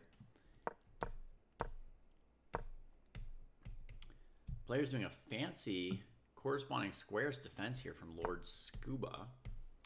If white ever goes king c5, black has king c7 with the advantage, but black wants to be able to play king c7 without white playing king c5.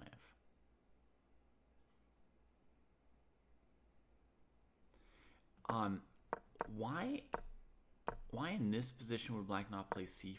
Because of this, right? Then you have to go here, here, here. Now you take the opposition, but the white king's further up than yours. So you force them this way, you come here. If they come here, you can't flank them because they're further ahead.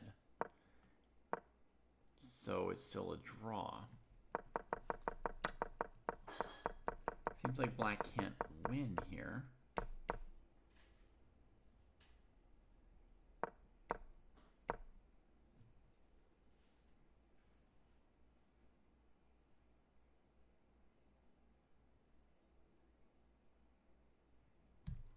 If black had a win, you'd think it would be here maybe, right?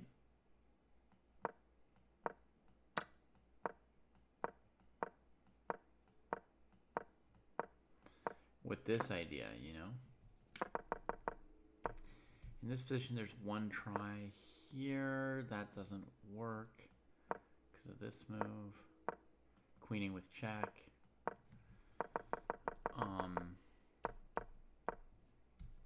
If king goes this way, you win the race. I think black wins this position here. So c5 should win right here. I think, right? What else could white do? They've got this tempo, but the tempo is irrelevant because we can do this. And if we ever get this far forward, we're just winning simply. So when I play c5, that's white's only chance to mess with me. This is the only line black has to calculate is king b5, and it wins for black. Let's have computer confirmation. Nailed it. Let's look up here. c5 is the winning move. Huh. Still got the king and pawn endings.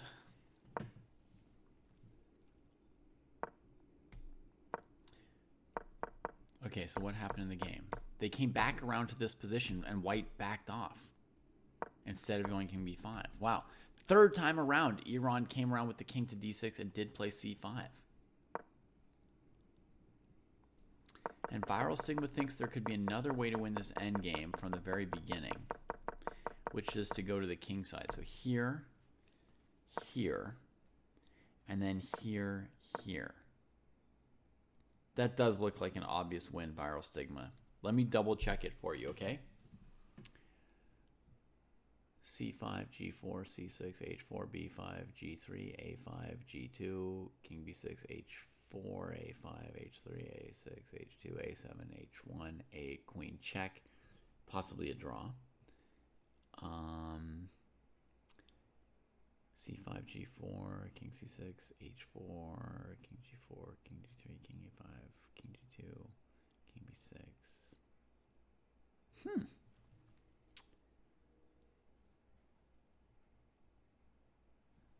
Black's one move faster, but the king has to be on g2 to queen, so your queen doesn't guard a8.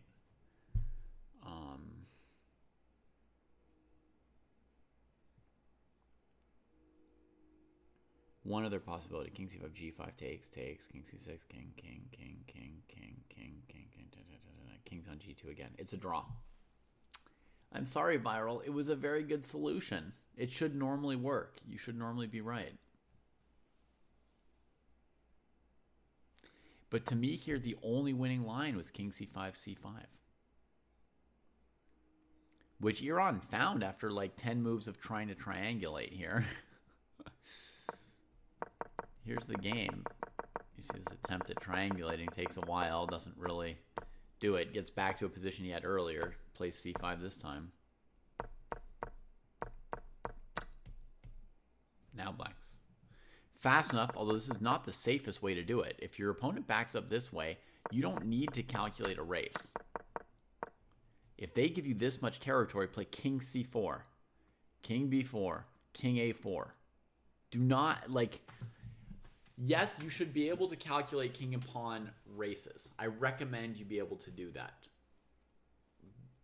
You know, it's basically like step, step, step, step, step, step. There's a couple different ways to do it. You could visualize moving the pieces. The technique, one of the techniques that often works is to just count the moves. So you go like 1, 2, 3, 4, 5, 6, 7, 8 moves for black to queen, and 1, 2, 3, 4, 5, 6, 7, 8, 9, 10 moves for white to queen. And then you're like, I need 8 moves, they need 10 moves. Okay, I'll go for it. That's very doable. It's a good skill to have. But honestly, maybe practice it in a puzzle at some point in a game. If you can play king c4, king b4, there's a certain practicality to not calculating long variations when you can win without any calculation. You know? How do I remember all the squares? How long does it take to visualize them? So I don't visualize them. How do I remember them? I just spent so much of my life on the squares that I just know them now.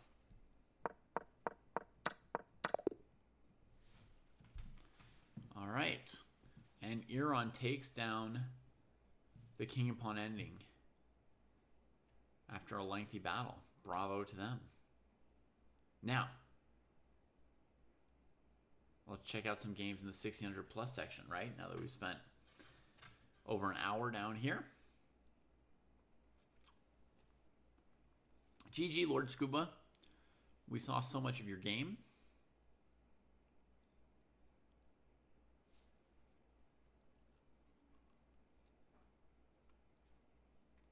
Yeah, watch the VOD.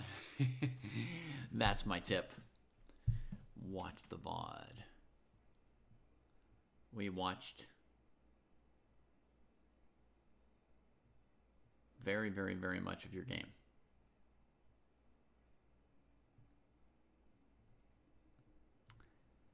I didn't double check myself, Viral Stigma, so there's a small chance I was wrong, yeah. You're going to miss having the 3,000 plus rating? I think the rating inflation was disastrous and should have been addressed ages ago. It's just useless to have ratings that mean nothing. I haven't read what they've done or why and how big an effect it's going to have, so I don't have any comment on how well they did it or whatever.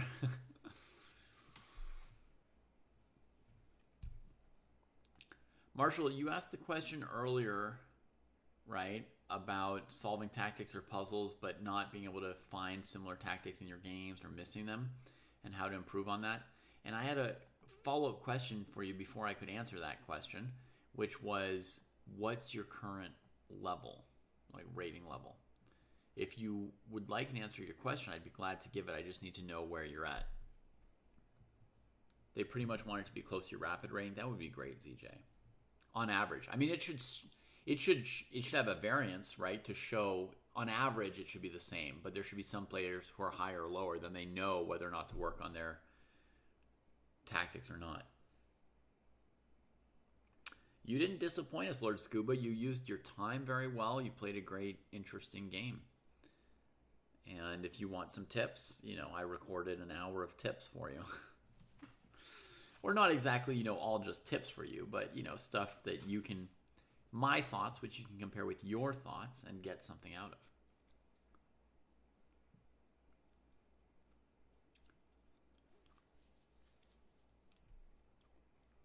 So Chess Lebanese Salah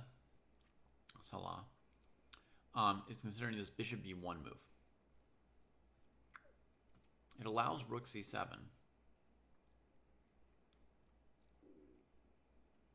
Then I guess the king can never get out of checks, huh? Because the bishop covers these squares, even if it's pinned and doomed. There's no way for the white rook to ever get around and defend this piece. So the piece is dead, but it keeps the black king from successfully approaching this rook and chasing it away, I think. Look.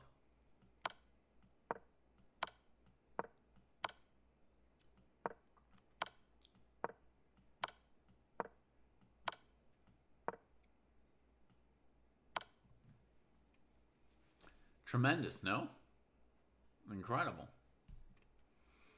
So, in other words, Salah is no longer considering bishop b1. They figured out long ago that it doesn't suffice to beat white. Is there any move to stop rook c7, though?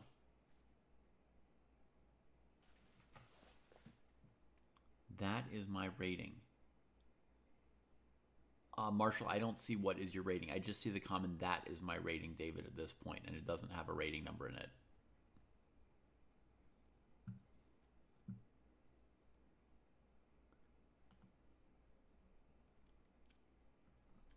Hey, Courtney. You have trouble finding the tournament link, huh? Yeah, it is late now. The tournament links should be findable through the Chess Dojo Club on chess.com. Which is this link here. Normally you can find them. There will be an area for upcoming events. This is where they appear until 8 p.m. Once they've started, then you find them under current events. So there's upcoming and current. Yeah.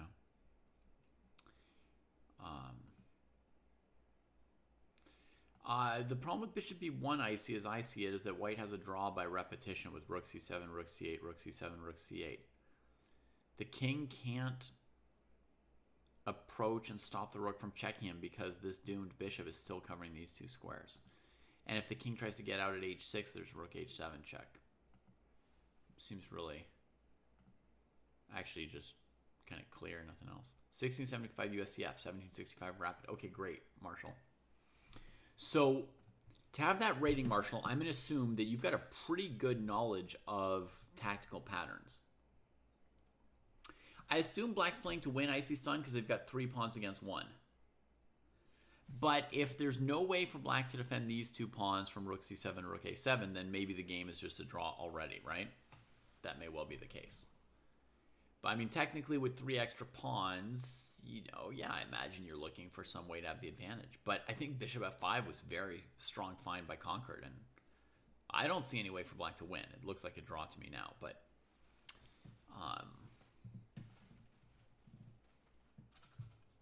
I haven't like really struggled and pushed myself to find some kind of something for black, you know? Like I haven't looked at bishop e6, for example. I hadn't pushed myself to do that yet, right? That's that level, right? They can't do it. It's pushing yourself, right? It covers rook c8, but the king can take. So I don't think it works. But my point is I haven't yet like looked for these kind of things. I haven't really tried.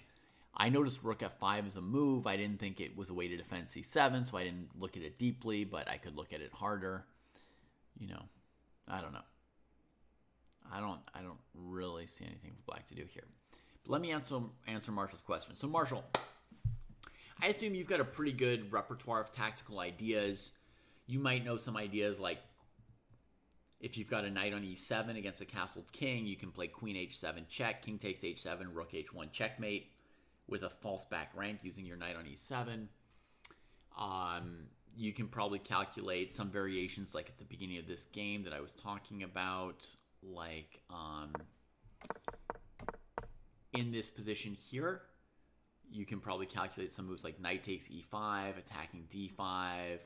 You see that black can either take on e5 and lose a pawn, or they can counterattack with knight c3 and then a bunch of captures come. You're probably not perfect at calculating those series of captures, but you understand that that can be done. You can look at the first 2 or 3 moves deep, and you've got some idea what you're trying to do there.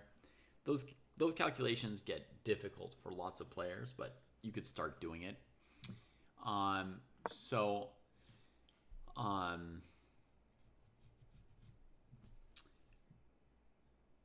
what you need is something. You need a better sense of when there are tactics in the position. You've got a decent ability to see some tactics. If I told you there's a tactic, you could maybe find it. So what I would recommend to you is that you try to develop the alert system for tactics. So I'll find you a video that I recorded on this subject. Oh, no, that's the wrong video. Hang on.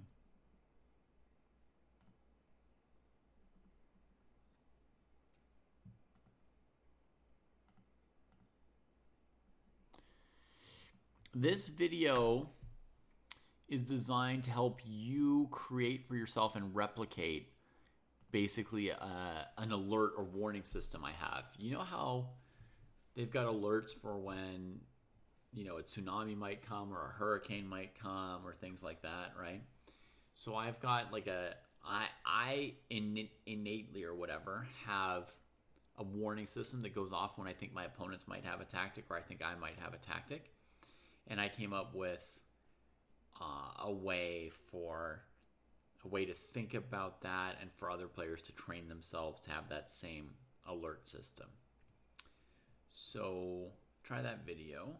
I think it's the right thing for you.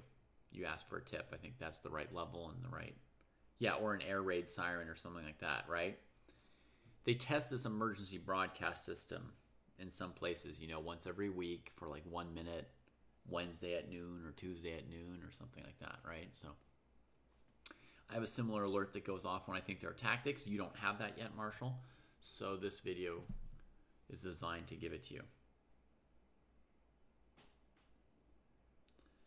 Okay, so what did black choose to do? They chose to save the A pawn, give this pawn, tuck the king. Their plan is if white gives a bunch of checks to bring the bishop to f7 to block the checks. Now, is there any plan to avoid rook a7 winning back this pawn? Maybe... Yeah. If rook a7, king f6 was played, by the way, as somebody guessed. If rook a7, bishop b1, you're going to get check, here, check, here, check, here, check, here, check, and the king slips out now without the white rook on c8. Right? So, yeah. So a6 is interesting. White can't just go hunt down that pawn, but white plays king f6, basically just threatening mate. And things don't look easy for black. I guess rook h6 should at least avoid mate, though. Another Friday, another FNF. There we go. We get the check. Now, if black saves the rook this way, the pawn on h7 goes, right? White equalizes the pawns, and it looks pretty drawish. It doesn't feel like white's in a lot of danger of viral stigma, so I'm kind of with you on that. But I think black doesn't think they're in big danger either, so they're, you know, really trying to press as hard as they can here.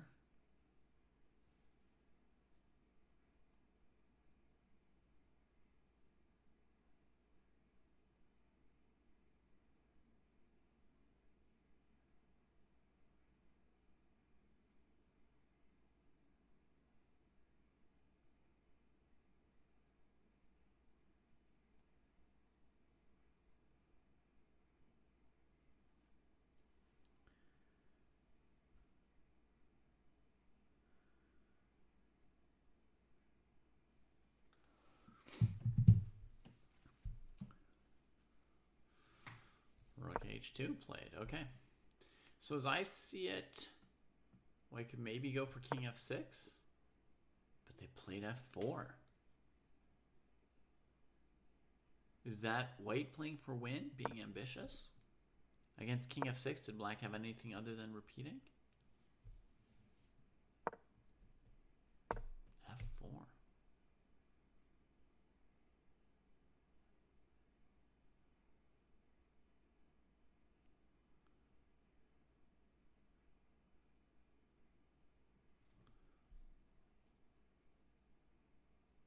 So viral stigma has some concern for black's king being trapped on the back rank. It looks impossible to play. I agree. It now feels like there's just no good scenario for black.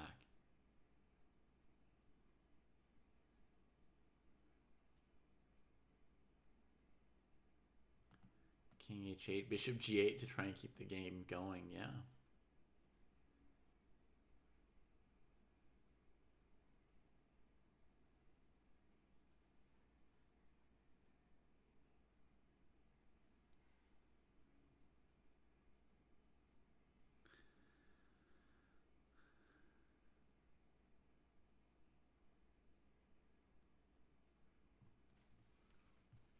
Yeah, there's basically no hope for black winning. I see what viral stigma means.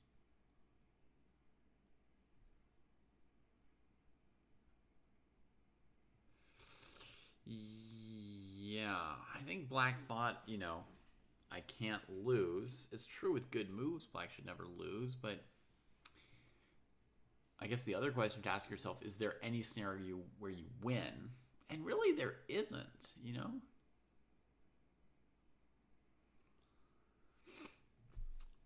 Marshall, no, 35 is not too old to improve. What you have to understand, though, Marshall, and anyone else who's over 35 and wants to improve, is that I don't know exactly when it happens, and it probably varies by person, right? But somewhere between age 30 and age 40, some of your cognitive abilities already start to decline a little bit. There's no hard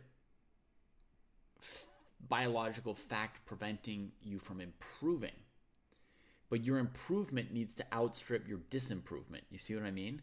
Like, you just have to understand you're already at a point where you're losing some things, right? Where if you learn an opening, you might forget it faster, right? Or where your calculation might be slowing down a little bit compared to how it was 10 years before, or the rate at which you absorb new material might be slowing down, or how well you integrate it into the knowledge you already have, right? When you learn a new plan in a certain pawn structure, your brain might misplace a file somewhere in, it might not log all 4 plans in about the same pawn structure in the same place. It might log like the minority attack here and, f3, e4 here, and plop your knight on e5 here. So there are some things that are starting to get harder, starting to slip away, some skills that are getting less good. So you have to out race that, right? You have to do more improving. But then, like a lot of the thing about why there's prodigious improvement for young people compared to older people is that young people don't have other responsibilities, bills to pay, families to look after, etc. Right? How much time do you spend on chess, Marshall, right? An adult who's just completely obsessed with chess might spend 10 hours a week on chess, which to some of us might seem like a lot.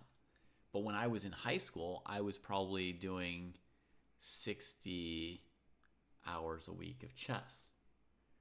So again, that would be hard for most adults to compete with in terms of, rate of improvement and so forth.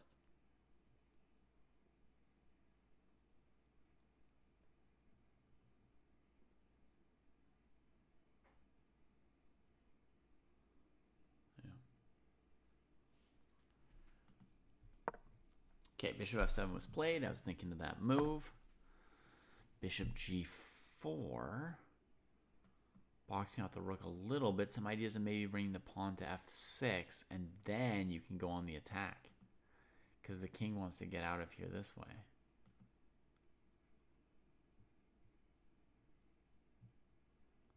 Wow, congrats, Crunchy.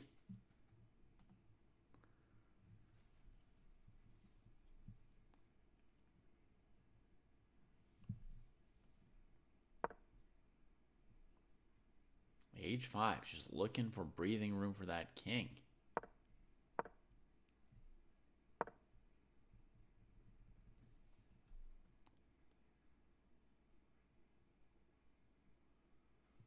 Bishop d3, still looking for this move.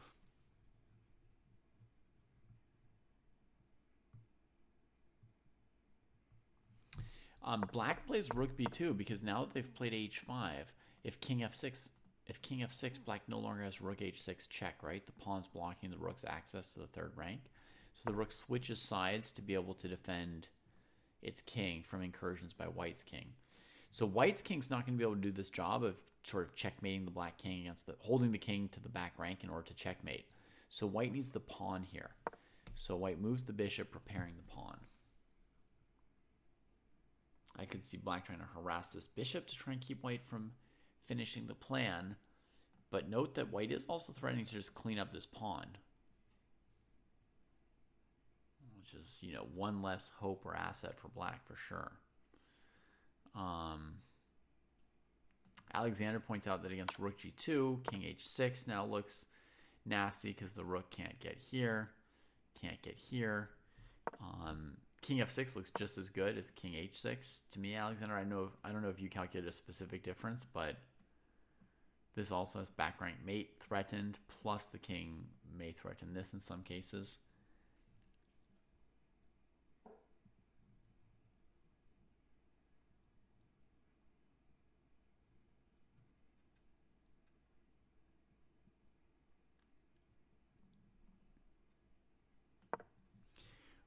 I mean, obviously chess is sort of all mental, Dabo, but you mean that people feeling that they're slowing down is just their attitude, not their actual mental capabilities?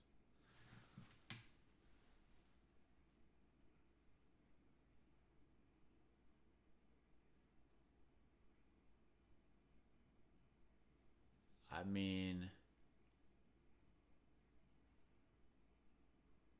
and if like Aronian told you that he just can't calculate as fast as he could 5 years ago, you just wouldn't believe him. You'd think he's just buying into what other people told him to expect at his age, and it's not real. Salah deep in thought.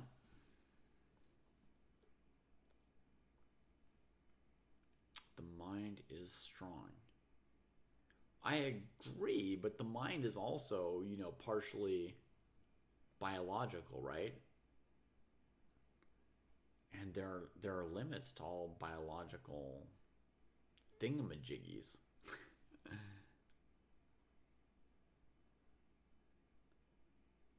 I don't think there was anything wrong with your move, Alexander. King h6. King f6 also looked good. I was just checking if you had seen a difference.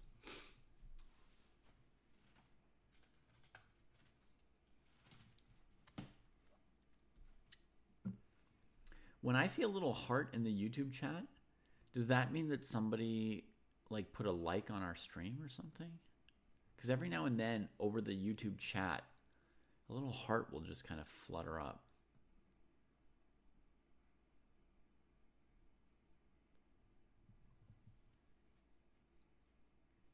If you believe you are slower, guess what? You will be slower. I understand there's self-fulfilling ideas, Dabo, but then there's also things which would happen whether or not you believe them, right? Like you might also believe you're faster, but not be.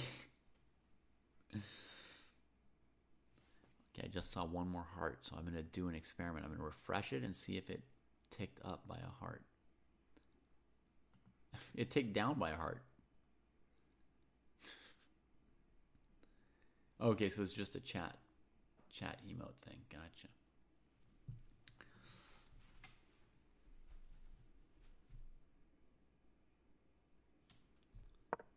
Okay, rook b3 is the move. Challenging the bishop. That's what I expected. And I don't see a reason not to just grab it away.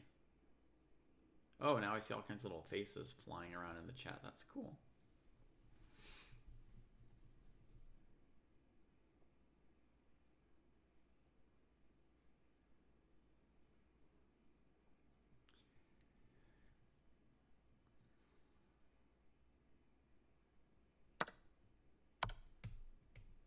Oh, now the check. If you go for the checkmate, there's rook g6.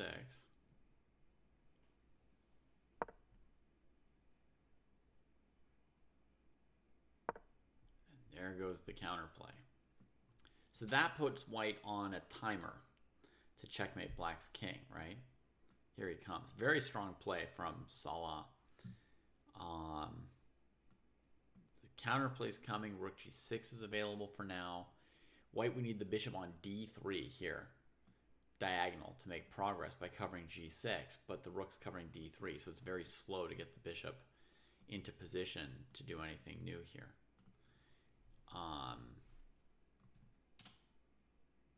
Strong play, I would have to say.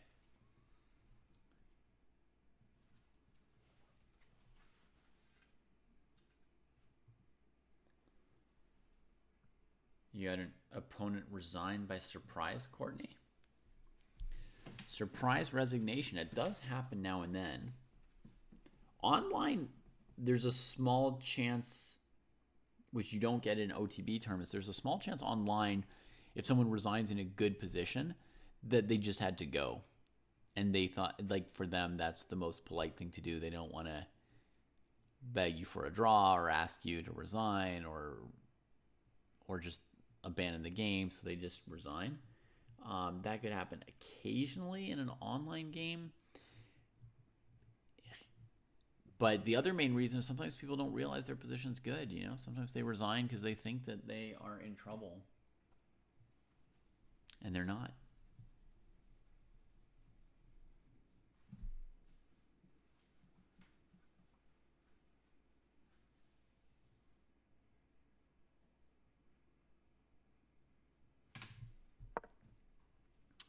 All right, Concord comes up with bishop f1. I'm not sure what the idea is yet. Then we get h3. That pawn's coming really soon. Is Concord going to sack the bishop for it? That would be wild, wouldn't it, Viral Stigma? If Black really did manage to create some chances with that king trapped on g8. Incredible, that sequence that got the rook out and the h-pawn rolling. While just calculating every possibility for the white king. I had kind of expected, I didn't have a plan for white, but I vaguely thought the bishop might go to the long diagonal here. I was thinking maybe something like bishop b7, h3, bishop e4, and the bishop's on some good diagonals. But again, I thought after h2, Black's counterplay is fast enough that you can break up the checkmates like this. You can't. You wanted bishop b7 too, Alexander, huh?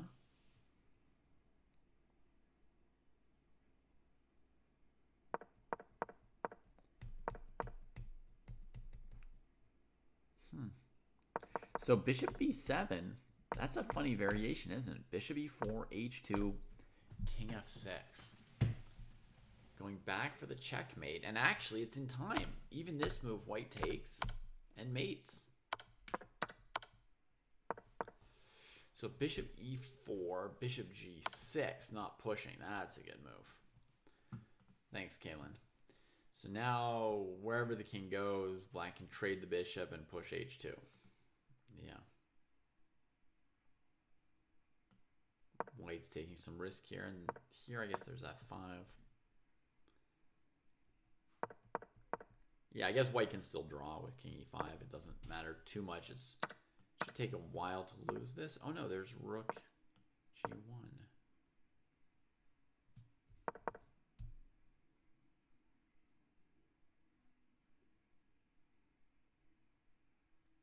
White loses. Wow. Okay.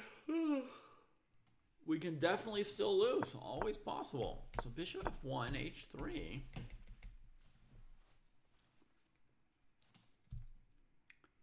Rook c2, bishop g6. I can lose like that again. Gives it. Wow.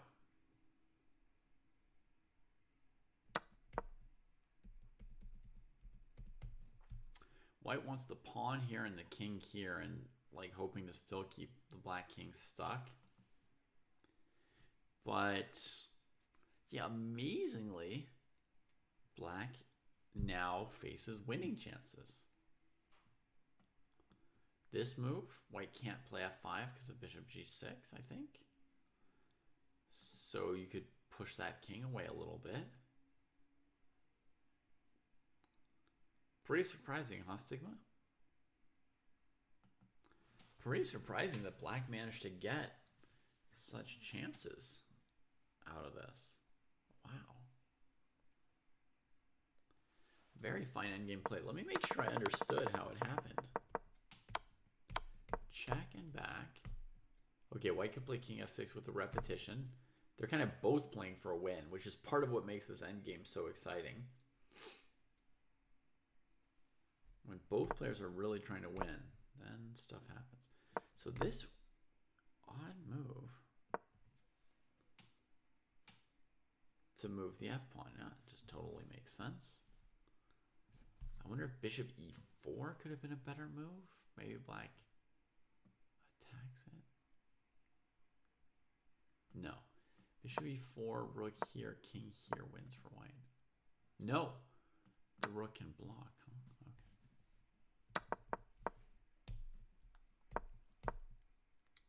So maybe bishop e4 was nothing special.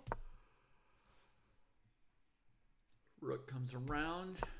Bishop d3. Preparing f5. Attacks the bishop. Here, check.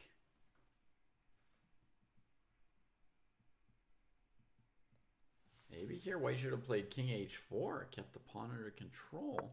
But black goes check, defended, defended, pushed you back, win the pawn. And again, you're on defense. What was this?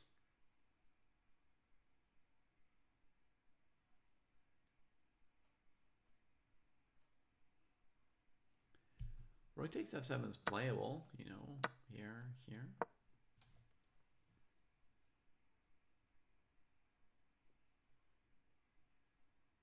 Should be easily a drawn endgame for white. No danger of losing.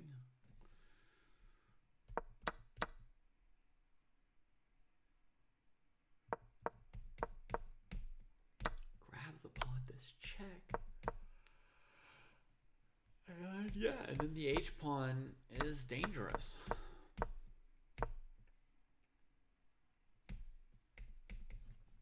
Black saying with the king here, f6, just king g6, doesn't matter.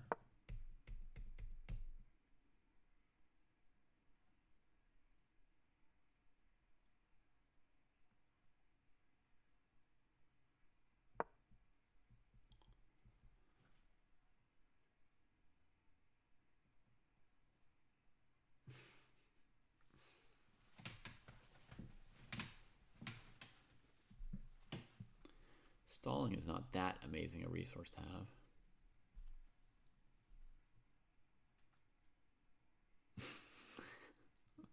have. Welcome to the dojo, Lehman.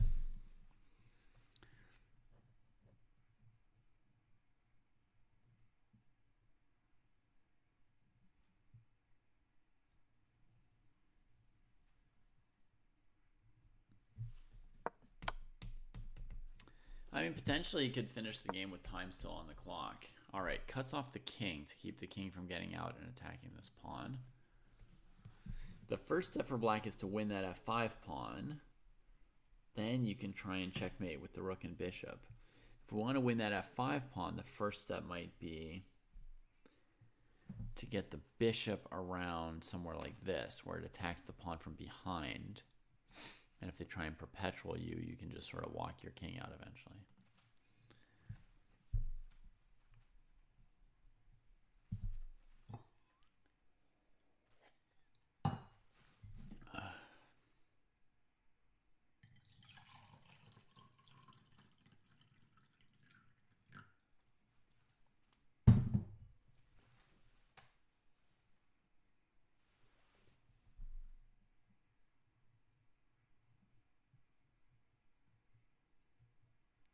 Interesting, Alexander. I think technically there's no rule against the child stalling, and the TD's not allowed to, nor anybody allowed to, go harass the child. But if you're not too much of a stickler for the rules and you think about what's best for the culture, the community, the child, the tournament, and you do it in a very understanding and respectful way, I could imagine, you know, offering the kids some lesson of that type. Yeah. Oh, after the game was checkmated, gave him advice after. I thought you said, like, came and talked to him during his game. All right, so here it's just checks. Checks. The king can't hide on this side of the pawn, so we can check this king until it has to, like, basically abandon the pawn. Oh, no, it would just repeat, right? Yeah, so white's king doesn't care. It just goes back and forth.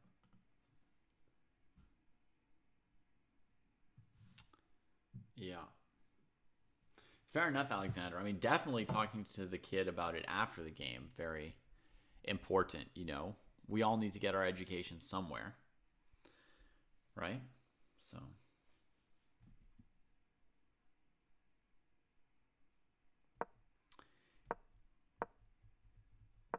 okay, so Stigma, what I'm thinking in a position like this is something like, you know, here, check, and you're saying rook g6, so maybe like this position, bishop here, rook g6, king here, here. So how I would make progress is I would attack this pawn with my bishop.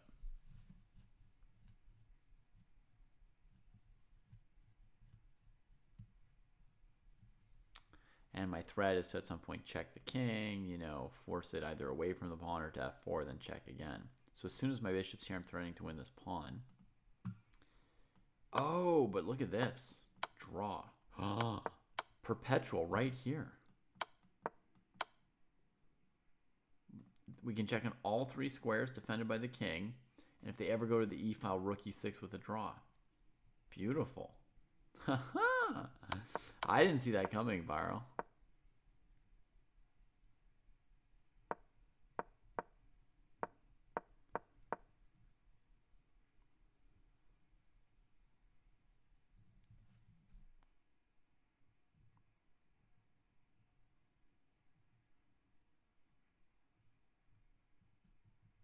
I might have to get my king out of dodge in advance, which I know is weird, but...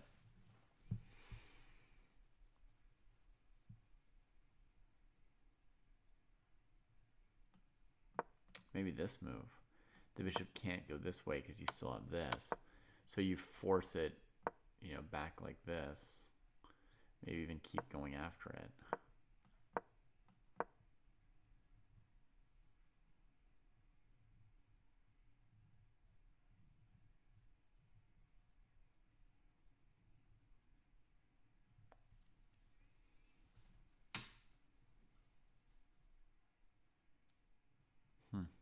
Not easy.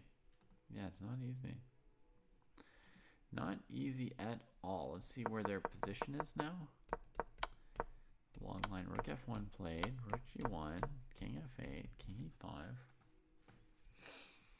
Now if you check, it looks like the king can safely go to f6. That's not the dream for black. White's very close to having the dream defensive formation, though.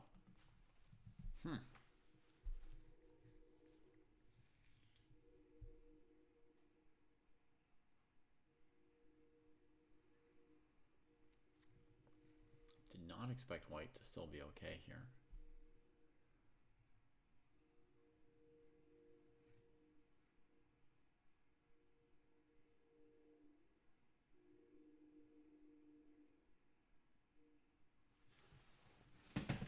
Oh, Alexander says, give the checks with the rook. Place the black rook on f1 instead of e1. Then your king's allowed to cross the e file. And you can put your bishop on b1. Yeah, maybe so. Good idea, Alexander. Well, it's like a very, very tough endgame, this one. Rook here, so preparing this check at least.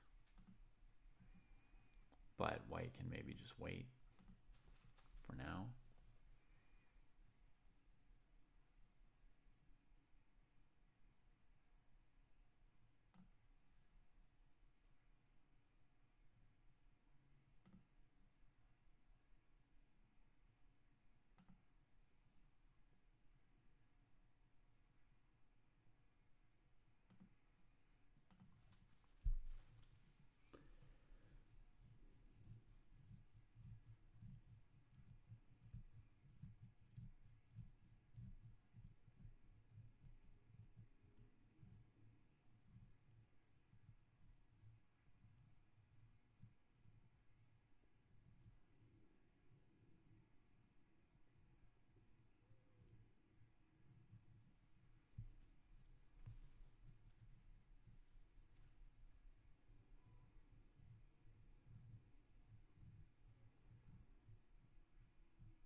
Rook check. Looks like this will force the king to g7. Since here you can keep checking him. But this, what's the idea? f6, king g6 does not help.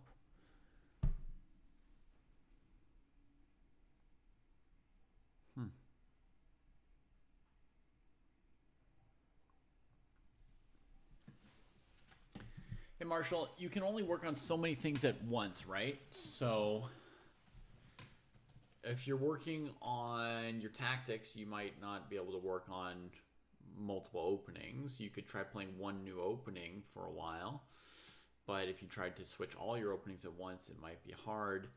You know, maybe you're reading a book about strategy or some endgame, so it can be a lot. But in general,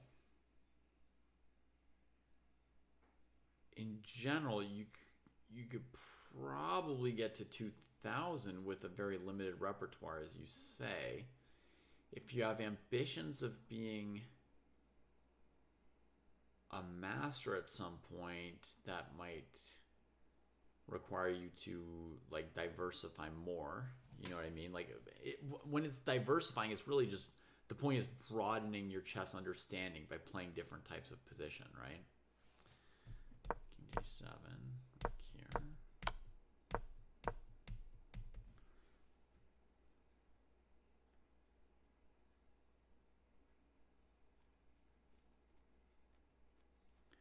In the short run, you maximize your results by getting as good as possible with the opening that suits you best and just spamming it millions of times.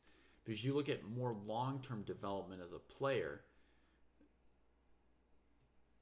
if you have the time to practice and study, and I don't know if you're 5 hours a week, 10 hours a week, or 50 hours a week, kind of, you know. But longer term, if you have the time to study and to work on things, you tend to get more improvement out of some more variety.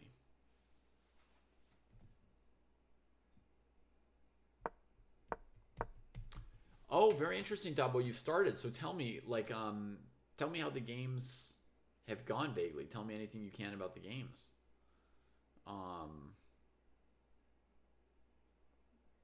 Did you play at knight odds or at rook odds in the end?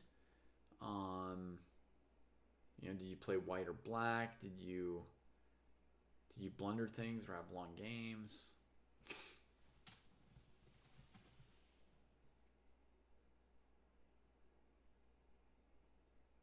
How many hours per week is not necessarily good or bad, Budayan, but it speaks to how much improvement you can expect and how ambitious your study plan can be. Somebody with 14 hours a week can do more work than somebody with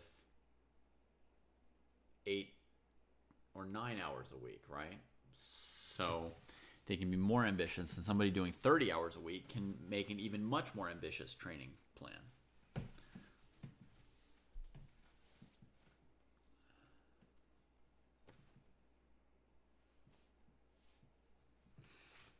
So the amount of time that's good for you, you know, depends on how much you enjoy it and what else you have to do in your life, you know.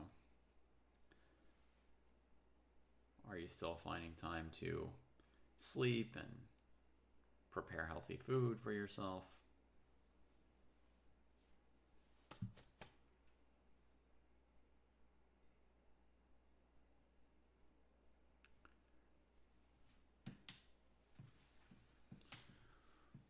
$14 hours per week is definitely enough for a player at Marshall's level, like 16 to 1700. 14 hours per week is definitely enough for someone at that level to make some improvements in their game.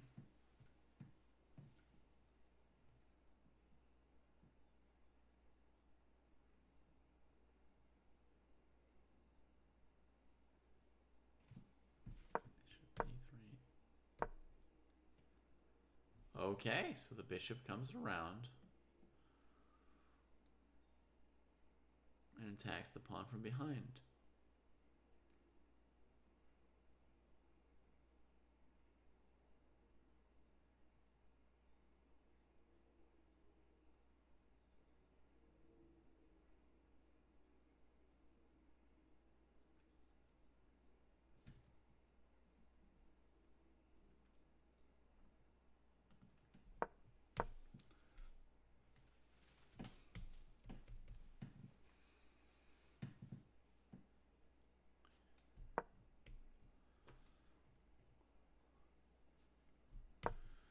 King's going to come out.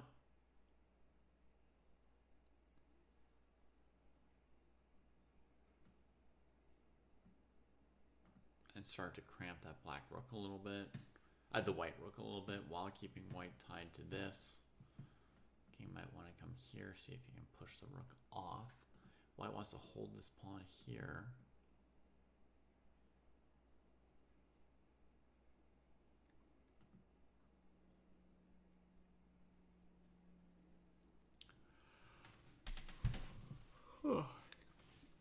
can't yet tell if black can win the pawn or not. Normally you can always win the pawn with rook and bishop against rook.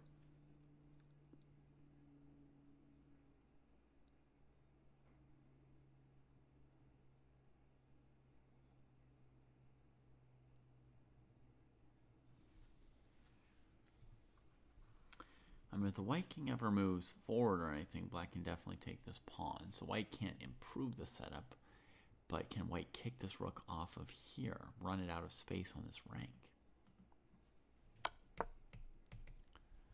You just go back here now.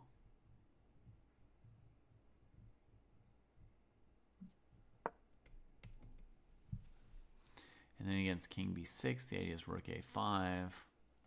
King d6, maybe give a check and come back.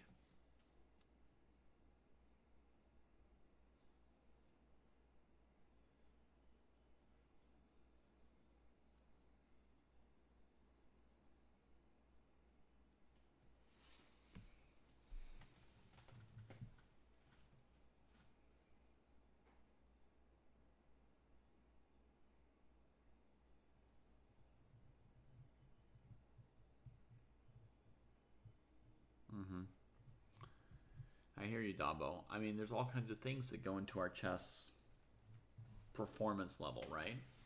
There's knowledge, there's instincts, there's calculation. There's also, you know, patience and determination, stuff like that. So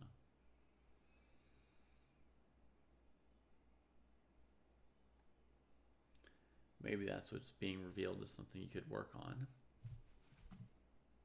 If you wanted to. Why did white go king f6? Why not harass the bishop endlessly?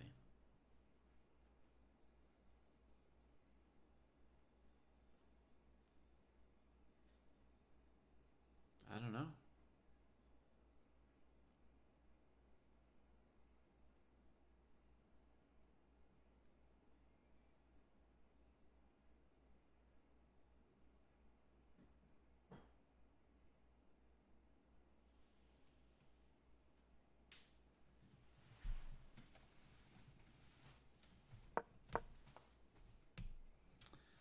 So the rook's got two dark squares that keep this pawn defended.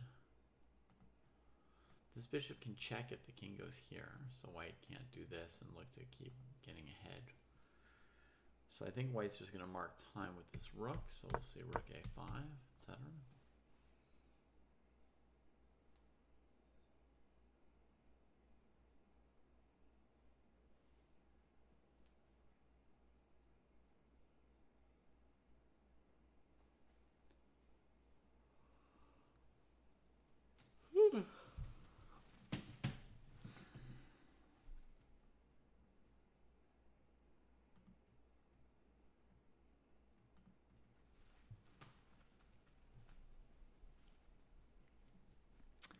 Bishop, normally a good piece in this kind of endgame, but here black's pieces look pretty good. So it's just another board, white to play. Bishop does have some ability to attack these pawns on dark squares.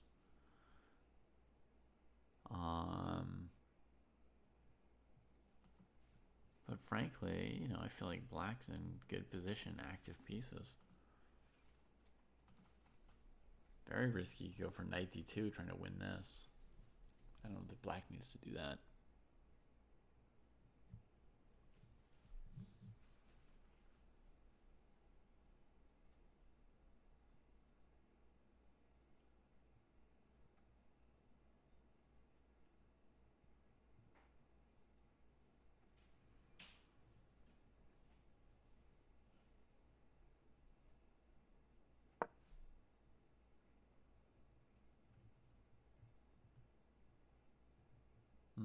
Yeah, I didn't see that message before Zoom, Joe.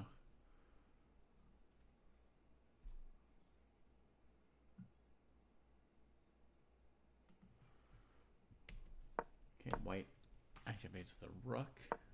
Oh, so it was white's turn here. So that explains for sure no knight d2. Rook here. Idea is maybe to box that king in on h8 so it can't join the game. Makes a lot of sense. Against f6, of course, there's a question what the plan is. I think rook d7 might be in the cards for white.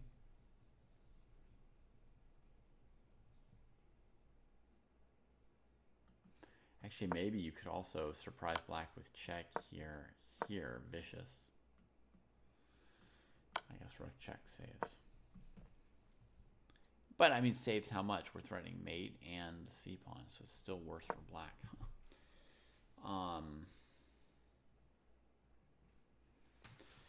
So, f6 didn't look amazing there. What does look amazing?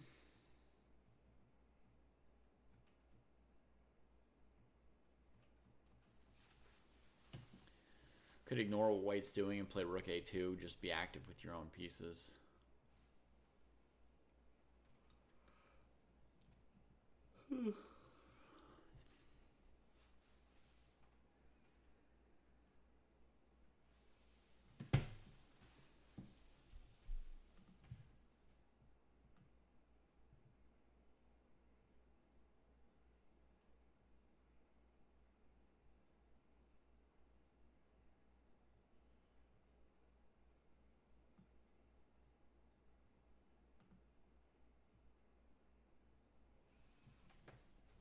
Not too much changed here. Black came here, cutting off the 5th rank.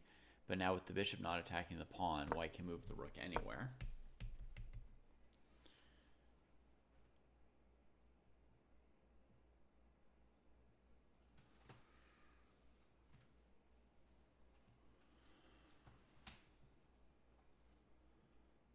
Two deep end games here.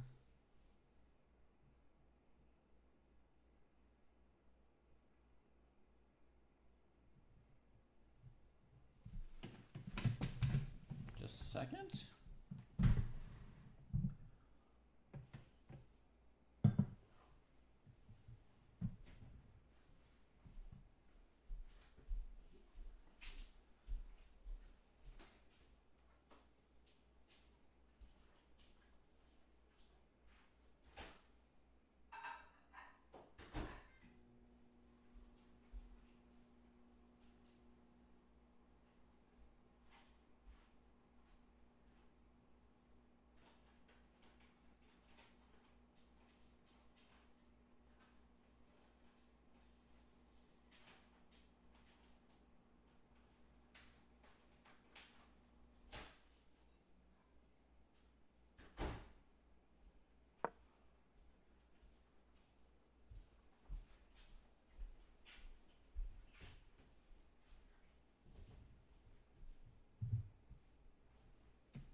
The endgame is pretty difficult phase of the game, I would say. It's got multiple things in it. Not just technique, strategy, tactics, decision making, various things.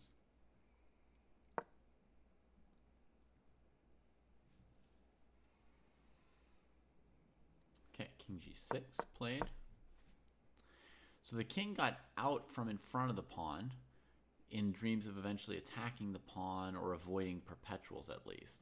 White has now skillfully cut the king off, and there's some thought of maybe advancing the pawn to f7 here. It's incredibly tough resistance so far from be conquered here. The danger is if you ever come here that maybe your king doesn't have that square.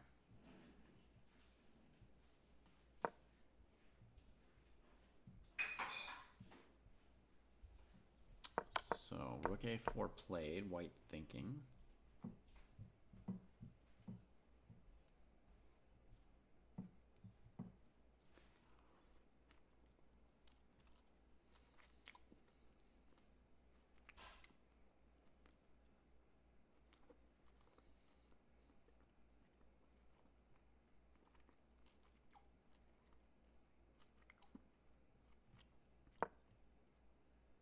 White's still thinking, that's just my analysis, that f6 move. Just keeping the pawn in f5 makes sense to me instinctively, viral stigma. I don't even know why that's right, but that is my instinct. I don't know if it is right. And if it's right, I don't know why it's right.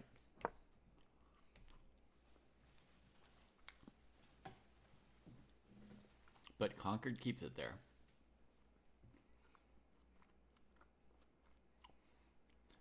Both of these players could have repeated positions an hour ago, right? And they each wanted to win the game. I love it. I love it. What a good learning experience.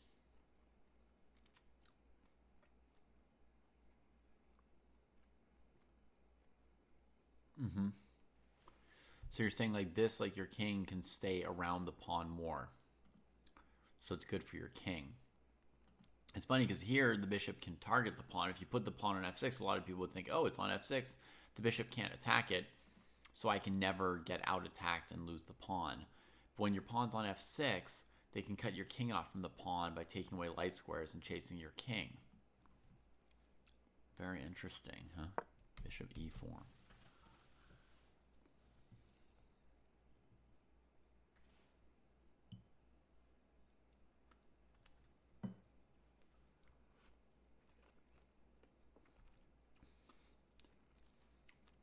Yeah, it's great fighting spirit, Crunchy.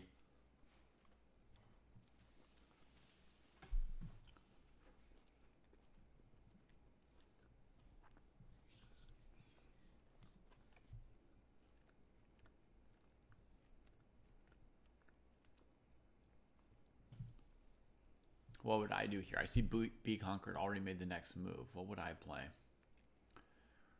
Just king back to f6 maybe? Yes, got one.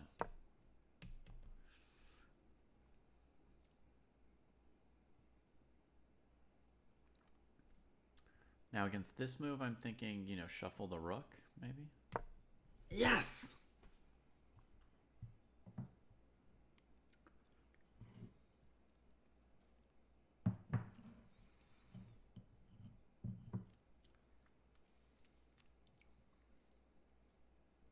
I feel like Concord's playing so well that if I guess the same move as them, I feel very excited for myself.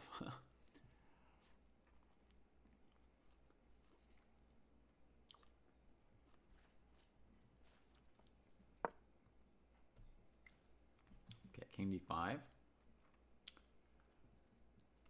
Defending the bishop so the rook can move on the d file and try and zugzwang us. Idea from the opponent is something like here, here, here, here. And we can't stay on the e file.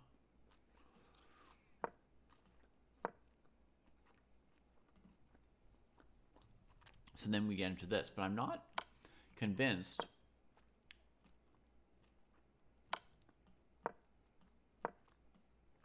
that I can't just still defend f5, right? By switching over to this area. The far side, the lateral defense.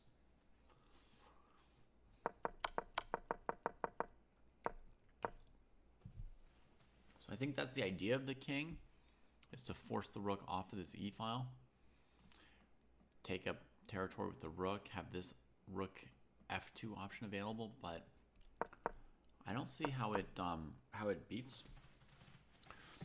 white, even if accomplished exactly as they want to accomplish it.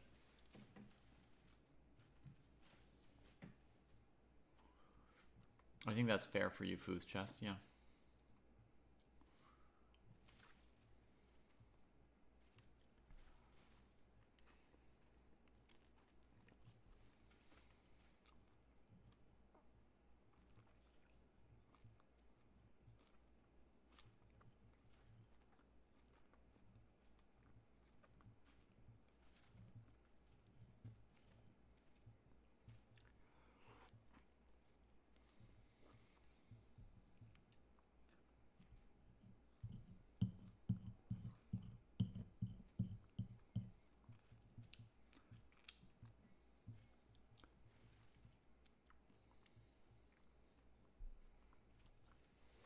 Okay, another game for Martin.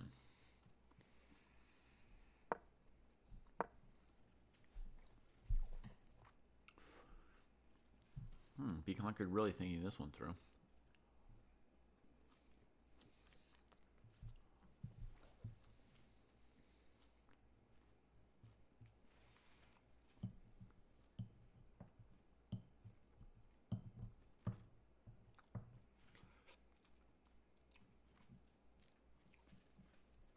Well, Dabo, yes, that approach would make chess seem simpler.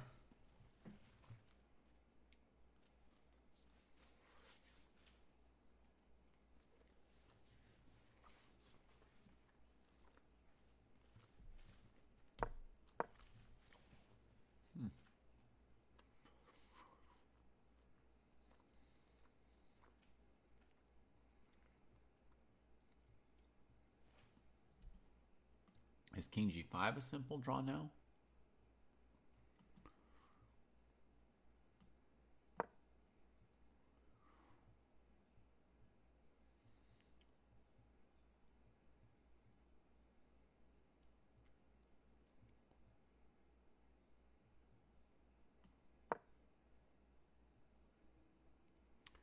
Pawn is quick, and you have rook e4 ideas. So king e5. Would you go f6 against this move? Did you expect this one? Or something else?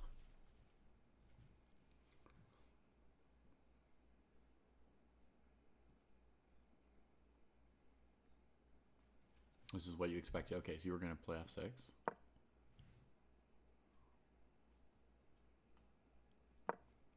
This was my plan in response, which I was thinking makes some trouble for white. You have to keep your rook on the bishop, I think, because of the idea of check and king takes. f7 looks bad.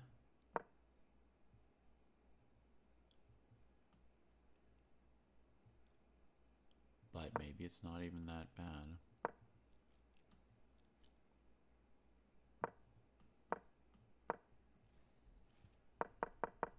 If rook f8, just rook e4. Oh man, viral sigma, very nice.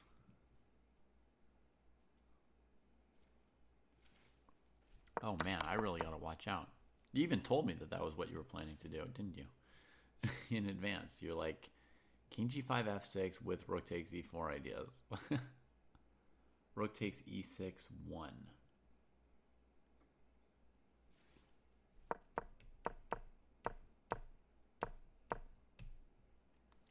I don't think I quite allowed rook takes e6.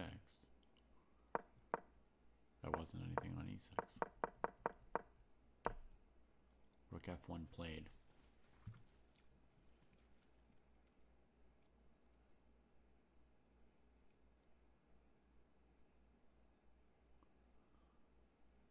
Oh, king g7, king e7, rook e1 winning. Yeah. Oh my god. I don't know if I've given a single line tonight that wasn't a blunder.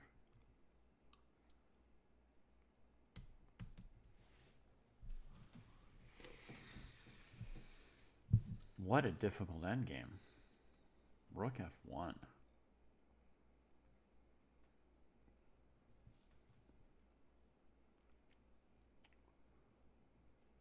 Seems to keep the f-pawn pretty healthy.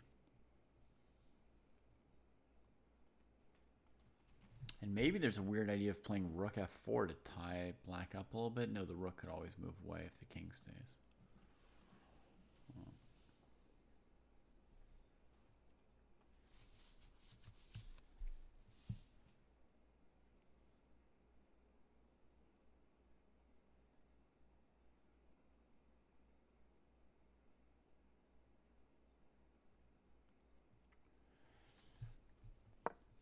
Rook d2.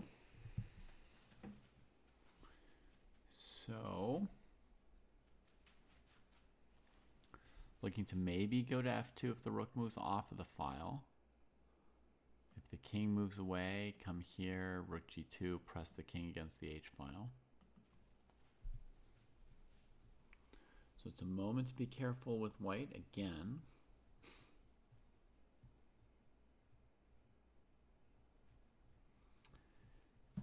But again, to my eyes, you know, rook a1, rook f2, rook a5 is a defensive formation that black has not yet threatened to beat.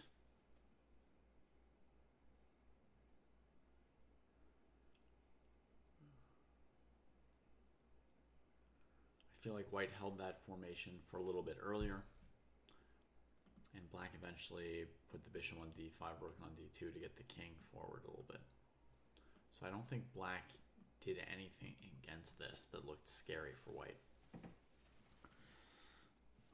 Crunchy wondering if white could go king e7, kind of blocking this king away from here, and start rolling.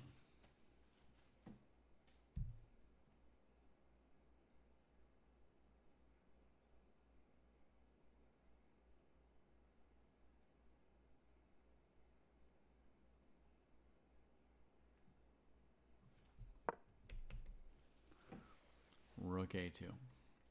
So king e7 did get played. Now rook a2. Now if you play this move, you do get checked. Go somewhere here, here.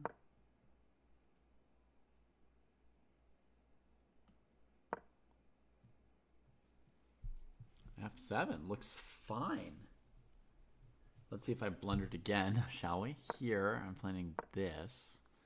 If rook takes, there's no longer mating material. And if bishop takes, I thought I had check, derailing the king from defending here. So I was planning here, here, and just pushing. And I thought that looked like a clear draw here. Let's see, we got moves in the game. Rook a2, f6. White goes for it. Rook check, king f8. Oh my goodness. I don't see a lot of moves for black that would prevent f7. I mean, we could give a certain number of checks, but probably the white king could go to g7 at this point. Plus, why not go to e7 and shoulder the enemy king, right? I think white picked the right time to start pushing this pawn. Goodness gracious.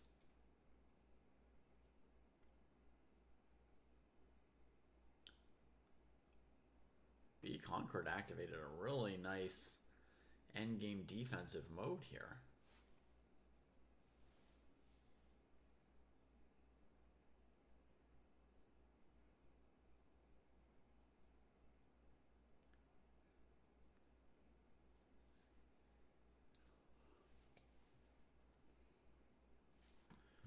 Looks drawish to me. Let's check the other game for a moment, which is here. So here, knight b6 was black's choice. Wow, trying to stop rook d7. And they spent a lot of time on that. Now there's a simple threat here. Durdev finds a tactical move. King here, king g8.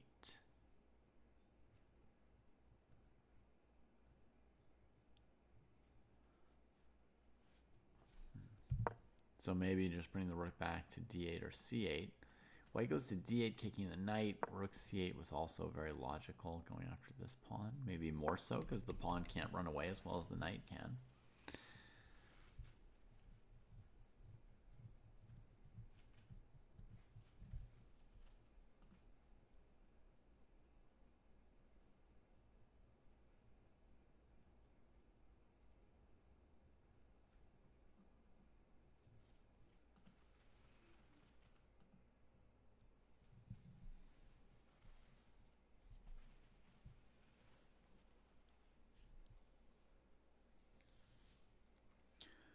I guess white's a little bit better, right? With the black king trapped and these pieces sort of active and trying to threaten black. So it should be black who's okay with a draw. And if we're okay with a draw, maybe knight c5 going after this pawn, feeling that you can certainly have good chances to draw the rook endgame. And that does turn out to be what black goes for.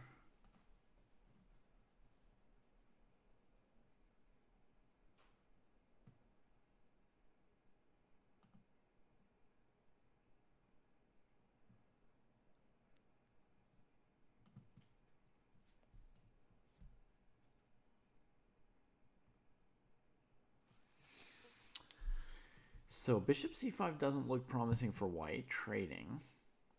So if white has something, it's going to have to be more complicated than that. Maybe sacking the e4 pawn. What would that be?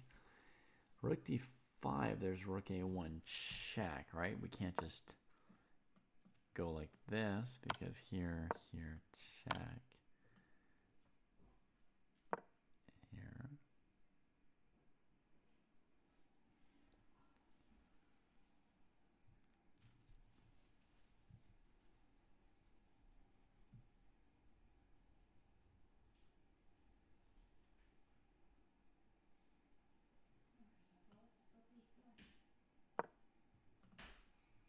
This might be a clever move in some way.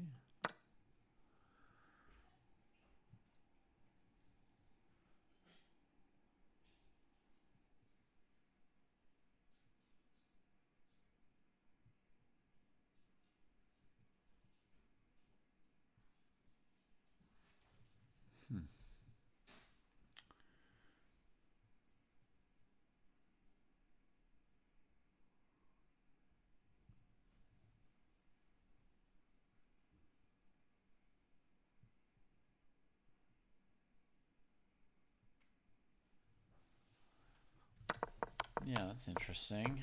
Not clear who's better there. Right, that was my plan. Zoomjaw was knight d2, but there was king f4 and rook f1, king g4. There was nothing completely clear.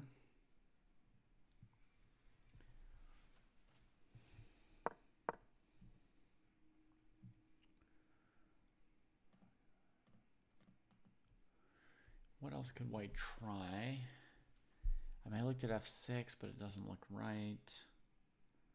This would be logical to get an outside passer against this and just stretch the knight, but there's back rank mate.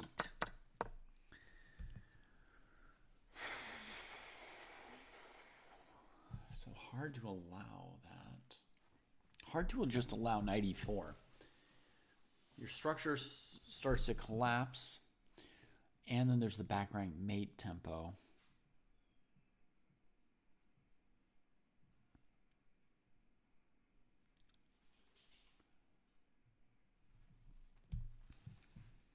My kids also say oops. Okay, suggestion from Viral. Here. Hard to evaluate. I mean, first thought is black can take on c2 with no danger of losing. Second question is this king and pawn ending good or bad?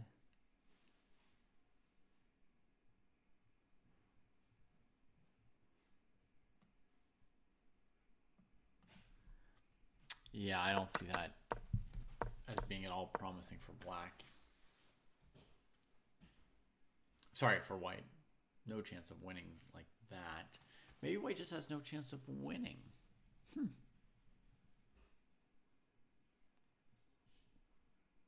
And no way of defending the e-pawn. So actually white's got a... I had been thinking before that white was a little bit better, slightly more active with the pieces. Black king on h7. Now, not seeing anything good for white, so... Is there danger? What's the...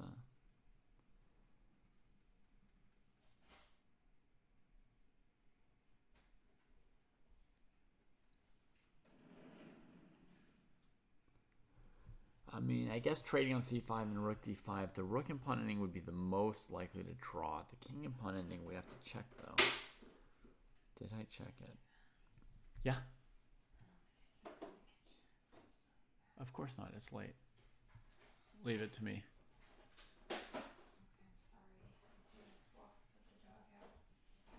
You got the dog out? Okay. Beautiful. Go lie down.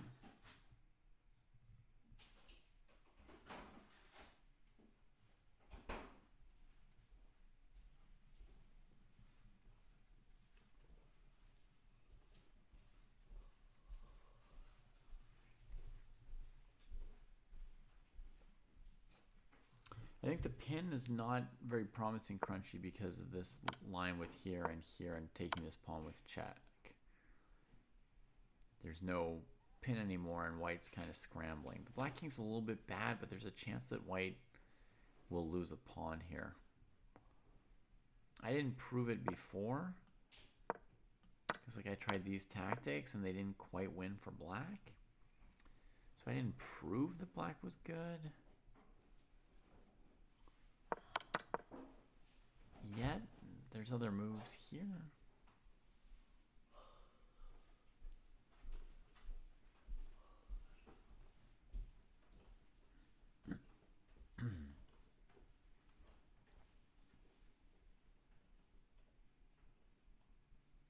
Maybe it's equal.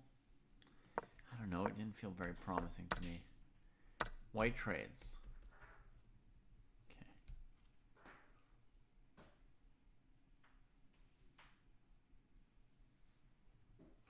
We'll see. It feels like the follow-up should be this rook d5 move.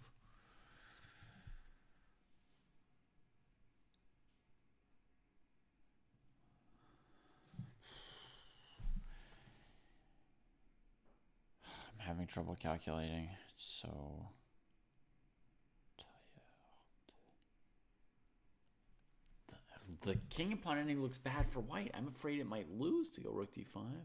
Takes, king g8, king f2, king f8, king e3, king e7, king e4, king d6, and then black just wants to go f6 followed by king e5.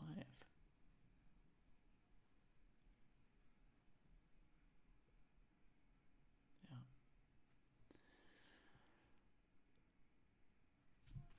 Rook d2 is plausible. I don't know if it's completely easy. You get the passive rook versus the active rook, right?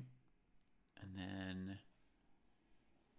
black can either go g6, trying to bust out, walk the king around, or play h5, king h6, king g5.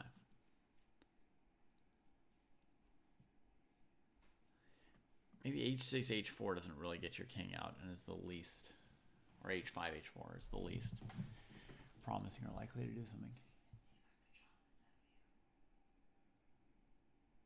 I may have put them on top of the dresser. I think just to have them not stepping on them, but I can come.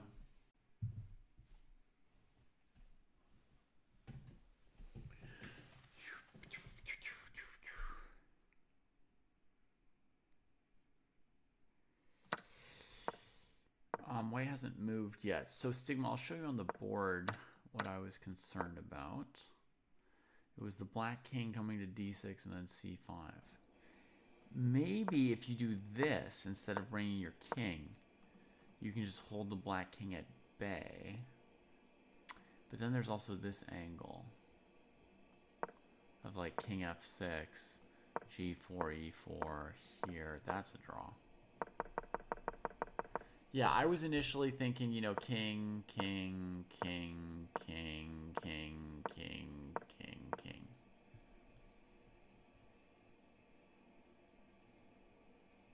And that seemed pretty risky to me. I guess we could go one step. And now c4, king here, here. King here, here.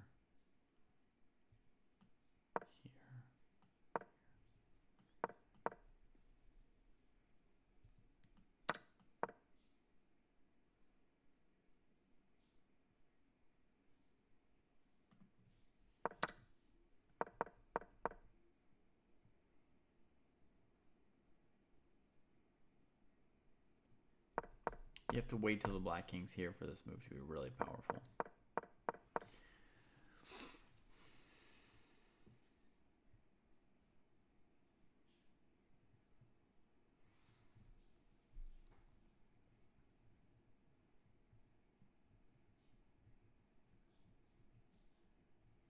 King f6 already loses to d6.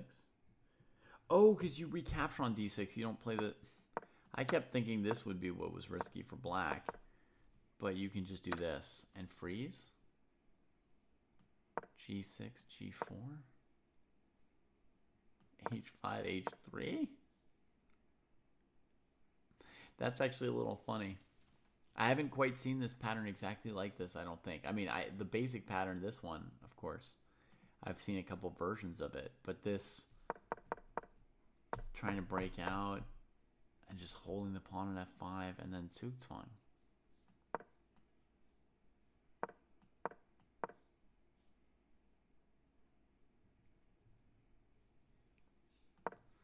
Interesting. Okay, so rook d5 is playable. White plays rook d2, rook e2 goes passive.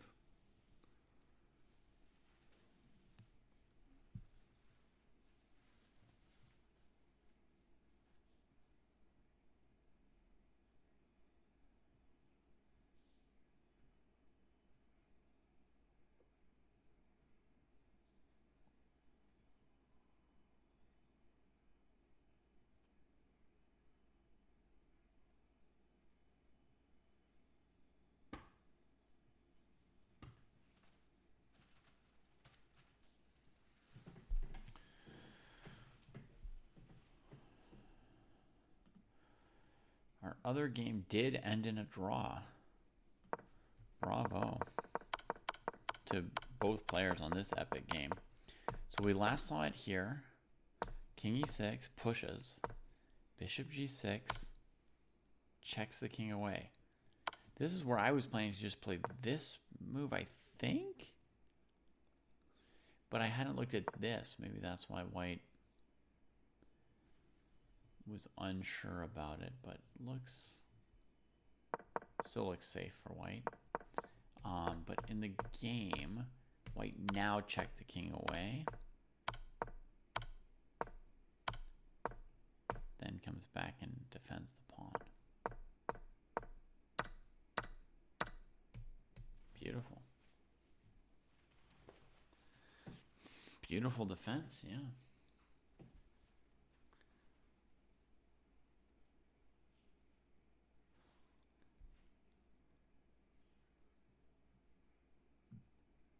Be Conquered rejoins chat. Yeah. Epic endgame.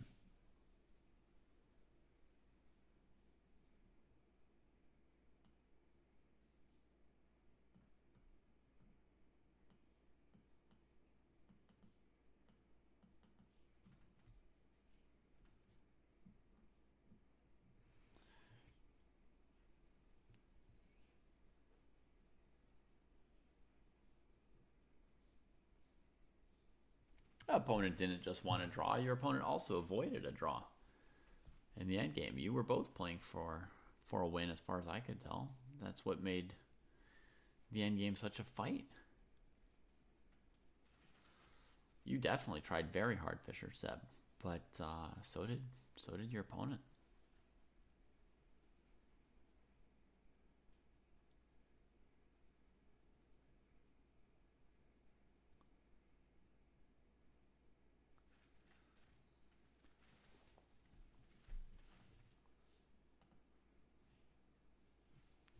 Okay, so this one here, the rook went passive, but white's king is coming out into the center.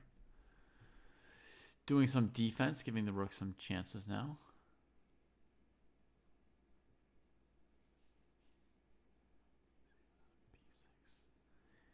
I don't remember which opening. Martin, your first game is black.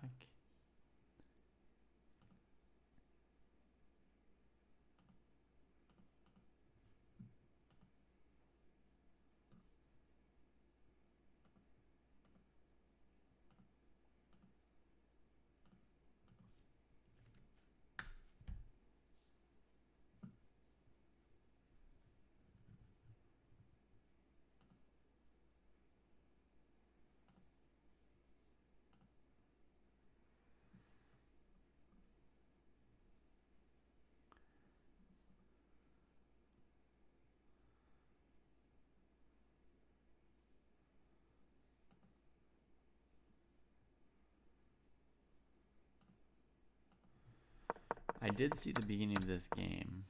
So you're saying I should have played e6 instead of b6. So you mean play like this instead of like that and bring the bishop out this way.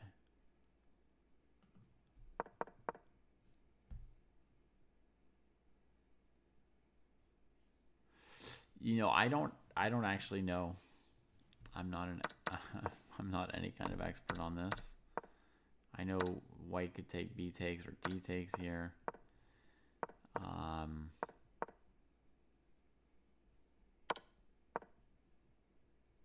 I don't know if you have to make any move with these yet. You could also play knight f6 castles first, maybe.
You defended that rook and bishop versus rook very well, I thought. Be conquered. Asking about 33 f4.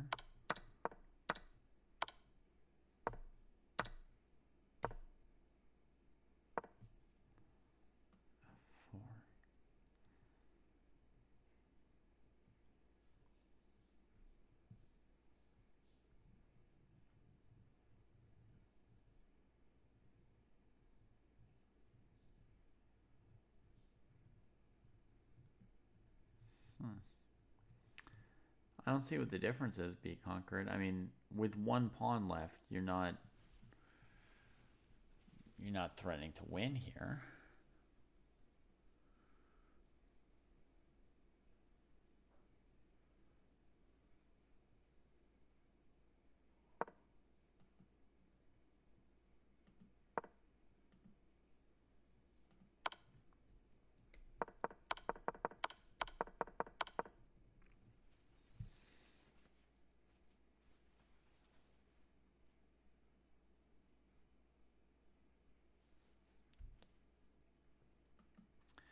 If engine says 33 f4.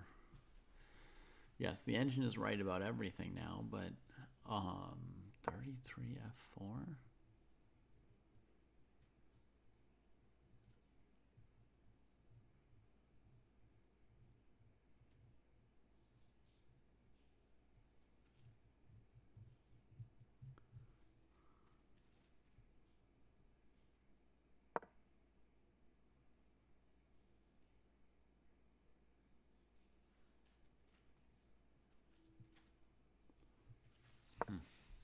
I don't know.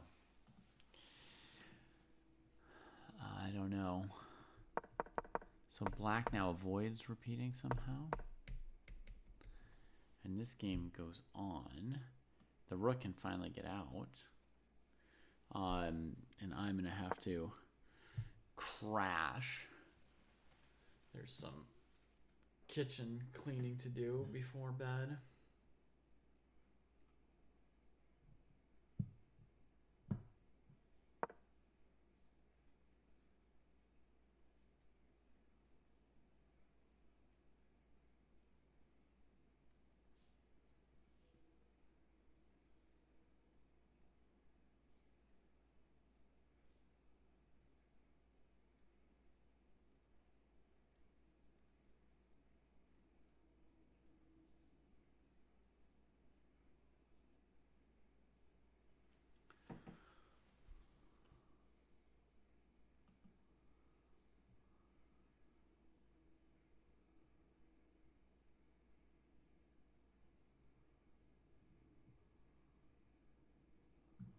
Classic endgame over here too. This one is like a really, really classic endgame.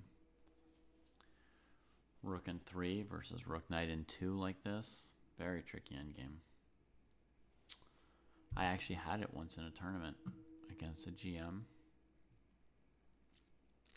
And I've studied it once, not in a tournament, but I had studied it once, just, with friends, practicing it,